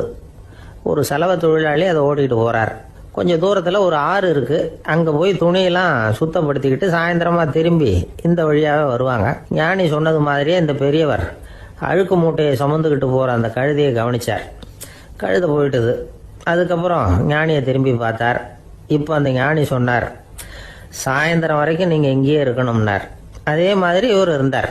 சாயந்தரமாக அந்த ஞானி சொன்னார், ஐயா இப்போ கொஞ்ச நேரத்தில் அந்த கழுதை இந்த வழியாக திரும்பி வரும், அதையும் கவனித்து பாருங்கன்னார். இவரும் கவனித்து பார்க்குறார். கழுதை வந்தது. அது முதுகில் சலவை செய்யப்பட்ட துணி மூட்டை. அது பாட்டுக்கு சுமந்துக்கிட்டு போய்கிட்டு இருக்குது. பெரியவருக்கு ஒன்றும் புரியல. பொறுமை இழந்துட்டார். சரி சுவாமி, இந்த கழுதைக்கும் உங்கள் ஞானத்துக்கும் என்ன சம்பந்தம் அப்படின்னார். இப்போ அந்த ஞானி விளக்கினார், ஐயா இந்த கழுதை இதே மாதிரி தினமும் காலையில் அழுக்கு மூட்டைகளை சுமந்துக்கிட்டு ஆற்றுக்கு போகுது, மாலையில் வெண்மையான சுத்தமான துணிகளை சுமந்துக்கிட்டு திரும்பி ஊருக்கு போகுது. காலையில் இது போகும்பொழுது முதுகில் அழுக்கு மூட்டைகளை சுமந்துக்கிட்டு போகிறோமேங்கிற வருத்தமும் அதுக்கு கிடையாது. சாயந்தரம் திரும்பி வரும்பொழுது சுத்தமான துணிகளை சுமந்துக்கிட்டு வர்றோமேங்கிற மகிழ்ச்சியும் அதுக்கு இல்லை. இதை பார்த்து தான் நான் அது மாதிரி ஞானத்தை கற்றுக்கிட்டேன் அப்படின்னாராம். அதனால் யார் கற்றுக் கொடுக்குறாங்க அப்படிங்கிறத விட எதை கற்றுக்கிறோம் அப்படிங்கிறது தான் முக்கியம். ஒரு சினிமா பார்க்குறோம், ஒரு அருவி கொட்டுறது மாதிரி காட்சி வருது, தண்ணீர் வழியுது. படம் முடிஞ்சதும் பார்த்தீங்கன்னா அந்த திரை என்ன நனைஞ்சு போயா இருக்கும். ஒரு தீப்பிடிச்சு எரியிற காட்சியே சினிமாவில் பார்க்குறீங்க, காட்சி முடிஞ்சதும் அந்த வெண் திரையே கருகி போயா இருக்கும். படத்தில் வர்ற தண்ணீரும் நெருப்பும் அந்த திரையை பாதிக்கிறது இல்லை. நாம் அந்த திரை மாதிரி இருக்கிறதுக்கு கற்றுக்கணுமா. அந்த பக்குவம் வந்துவிட்டதுன்னா இன்பமும் துன்பமும் நம்ம எதுவும் செய்யாது. ஒரு சினிமாவை பார்க்குற வரைக்கும் சிரிக்கலாம், அழலாம். பார்த்துட்டு வெளியில் வரும்பொழுது அழுதுகிட்டே வரக்கூடாது. ஒருத்தர் வந்தார், அப்படி படம் முடிஞ்சு வெளியில் வரும்பொழுது அருவி மாதிரி கண்ணீர் சிந்திக்கிட்டே வரார். ஏன் சார் படம் அவ்வளவு சோகமா அப்படின்னு கேட்டார். இன்னொருத்தர், இல்லை சார் கூட்டம் ரொம்ப குறைச்சல் சார், மொத்தம் படம் பார்க்க வந்தவங்களே 15 பேர் தான் சார் அப்படின்னார் கண்ணீரை தொடச்சிக்கிட்டே. அதுக்கு நீங்கள் ஏன் சார் அழறீங்கன்னு கேட்டார் அவர். இந்த படத்தோட தயாரிப்பாளரே நான் தான் சார் அப்படின்னாரா இவர். ஒரு அரசன், அவனுக்கு வயசாயிட்டுது. அதனாலேயே இந்த கவலை பயம் எல்லாமும் அதிகமாயிட்டுது. மரண பயம், ராத்திரியில சரியா தூங்க முடியல, இப்படி ஆயிட்டுது நிலைமை. அந்த அரசன் ஏற்கனவே எப்படின்னா போர்க்களங்கள்ல எத்தனையோ பேரை ஓட ஓட விரட்டி இருக்கிறான். இருந்தாலும் இப்ப அந்த துணிச்சல்லாம் எங்கேயோ போயிட்டுது. பேசாம படுத்திருக்கிறான். அப்படியே படுத்தாலும் தான் தூக்கம் வர மாட்டேங்குது. என்ன பண்ணலாம்னு யோசிச்சான் இந்த மன்னன். உடனே எல்லா அமைச்சர்களையும் கூப்பிட்டான். எனக்கு நிம்மதி இல்லை, எதை நினைச்சாலும் பயமா இருக்கு, எனக்கு ஒரு ஆலோசனை சொல்லுங்க அப்படின்னா. என்ன ஆலோசனை வேணும் அப்படின்னு சொல்லி கேட்டாங்க. எனக்கு ஒரு நெருக்கடியான சந்தர்ப்பம் ஏற்பட்டு போச்சுன்னு வச்சுக்கோங்க. அந்த நேரத்துல நீங்க யாருமே என் பக்கத்துல இல்லை ஆலோசனை சொல்றதுக்கு அப்படின்னா, அந்த சமயத்துல எனக்கு உபயோகப்படுற மாதிரி ஒரு வாசகம், பொன்மொழி ஏதாவது சொல்லுங்க. அதை நான் என்னுடைய வைர மோதிரத்துக்கு அடியில பதிச்சு வச்சுக்கிறேன் அப்படின்னார். தேவைப்படுறப்போ உதவும் அப்படிங்கிறதுனால. அவர் போட்டிருந்த மோதிரமும் அதுக்கு தகுந்த மாதிரியே திறந்து மூடுறது மாதிரி அமைஞ்சிருந்தது. ஏதாவது வாசகம் எழுதுனா உள்ற வச்சுக்கலாம், அதுக்கான வசதி அதில் இருந்தது. அமைச்சர்கள்லாம் யோசனை பண்ணாங்க, இது மாதிரி ராஜா கேட்குறாரு, என்ன வாசகம் அதாவது பொன்மொழி சொல்லலாம் அப்படின்னு எல்லாரும் யோசனை பண்ணாங்க. ஒருத்தருக்குமே சரியா தோணலை, ஒரே குழப்பமா இருந்தது. ஏன்னா நெருக்கடியான சமயத்துல உபயோகப்படுறது மாதிரி ஒரு பொன்மொழி வேணும்னு சொல்லியிருக்கிறார். அப்படி இப்படி யோசிச்சு பார்த்தா ஒண்ணுமே தோணலை. எல்லாரும் குழம்பிக்கிட்டு இருந்த நேரத்துல ஒரு பெரியவர் அந்த பக்கமா வந்தார். அவர் சொன்னார், நான் வேணும்னா அதுக்கு பொருத்தமா ஒரு வாக்கியம் சொல்றேன், ஆனா ஒரு நிபந்தனை. அதை யாரும் ரொம்ப ஆர்வம் காரணமா அவசரப்பட்டு படிச்சிடக்கூடாது. அதை ரகசியமா அந்த மோதிரத்துக்குள்ள எழுதி வச்சுக்கணும். எப்பவாவது இக்கட்ல மாட்டிக்கிற சமயத்துல மட்டும், வேற வழியே இல்லை அப்படிங்கிற நிலைமையில மட்டும்தான் அதை திறந்து பார்க்கணும். அப்படி நீங்க இருக்கிறதா இருந்தா நான் அதை சொல்றேன் அப்படின்னாரு அந்த பெரியவர். சரின்னு ஒத்துக்கிட்டாங்க எல்லாரும். அதே மாதிரி அவர் ஒரு வாக்கியத்தை சொன்னார். அவர் சொன்ன வாக்கியத்தை ரகசியமா மோதிரத்துக்குள்ள பதிச்சு மூடியாச்சு. ராஜா அதை விரல்ல மாட்டிக்கிட்டார். கொஞ்ச நாள் ஆச்சு. அந்த ராஜாவுக்கு ஒரு சோதனை வந்தது. என்ன சோதனைன்னா, அடுத்த நாட்டு மன்னன் படையெடுத்துக்கிட்டு வந்துட்டான். அவன் இவர்கிட்ட ஏற்கனவே தோத்து போனவன். ஒரு வெறியில வந்திருக்கிறான். தோற்று போனவன் மறுபடியும் சண்டைக்கு வந்தா எப்படி வருவானோ அப்படி வர்றான். ஒரு வெறியில வந்தா ஜெயிச்சுட்டான். என்னாச்சு, இவரோட நிலைமைன்னா நாட்டை இழந்துட்டார், எல்லாத்தையும் இழந்துட்டார். கடைசியா ஒரு அடிபட்ட குதிரையில ஏறி தப்பிச்சு போயிட்டார், வேற வழி இல்லைன்னு. பின்னாடி துரத்திக்கிட்டு வராங்க. இவர் ஒரு மலை உச்சிக்கு போயிட்டார், அதுக்கும் அப்பால போக முடியாது, ஏன்னா அந்த பக்கம் பயங்கர பள்ளம். உல்லாச பயணிகள் வந்து கண்டு கழிக்கிற இடம் அது. ஆனா இவருக்கு அது சாவு பயணத்தின் வாசல், திரும்பவும் முடியாது, அவ்வளவு குறுகிய பாதை அது, வேற வழியே இல்லை. இந்த நேரம் சூரிய ஒளி மோதிரத்துல பட்டு மின்னிச்சு. உடனே இவருக்கு ஞாபகம் வந்தது. மோதிரத்தை திறந்து படிக்கிறார். அதுல இருந்த வாசகம், இந்த நிலையும் மாறிவிடும், this too will pass away. அவருக்கு ஒரு தைரியம் வந்தது. பின்னாடி வந்தவங்களும் திசை மாறி வேற எங்கேயோ தேடி போயிட்டாங்க. அவங்க விரட்டிக்கிட்டு வரலன்னா இவ்வளவு அழகான ஒரு இடம் இருக்கிறதே எனக்கு தெரியாம போயிருக்குமேன்னு நினைச்சார். இவ்வளவு அழகை ரசிக்கிறதுக்காக ஒரு நாட்டையே கூட இழக்கலாம்னு தோணுச்சு அவருக்கு. அமைதியா அந்த அழகை ரசிச்சார். எதிரிகள்லாம் எங்கேயோ போயிட்டாங்க. மன்னர் நாடு திரும்பினார். மறுபடியும் படைகளை திரட்டினார். கொஞ்ச நாள்ல படை எடுத்துக்கிட்டு போனார். யாருகிட்ட தோத்து போனாரோ அவரையே வெற்றி கண்டு திரும்பி வர்றார். வரவேற்பு விழா பிரமாவப்படுது. ஆடல் பாடல் கோலாகலம். இதை பார்த்தது அந்த ராஜாவுக்கு தலைகால புரியல. நம்மளை இனிமே யாராலையும் ஜெயிக்க முடியாதுன்னு நினைச்சார். அகம்பாவம் லேசா எட்டி பார்த்தது. இப்போ மறுபடியும் சூரிய ஒளிப்பட்டு மோதிரம் மின்னிச்சு. அதை திறந்து மறுபடியும் படிக்கிறார். இந்த நிலைமையும் மாறிவிடும், this too will pass away. அவ்வளவுதான். அவர் மனசு அடங்க ஆரம்பிச்சுட்டுது, ஆணவம் போயிட்டுது. இதுல இருந்து நாம தெரிஞ்சுக்க வேண்டியது என்னன்னா, எந்த சூழ்நிலையிலையும் நாம கவலைப்பட வேண்டியதில்லை. ஏன்னா இங்க எதுவுமே நிரந்தரம் இல்லை.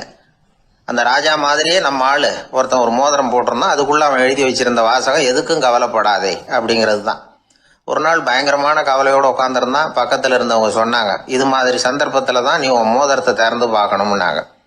இவனுக்கு கவலையோட எரிச்சலும் சேர்ந்துக்கிட்டது. அது எப்படி முடியும், இப்ப திருட்டு போனது என்னோட அந்த மோதிரம் தானே அப்படின்னு சொல்லிவிட்டு தலையில கை வச்சுட்டு உட்காந்துட்டான். இப்படிலாம் சொல்றது உண்டு.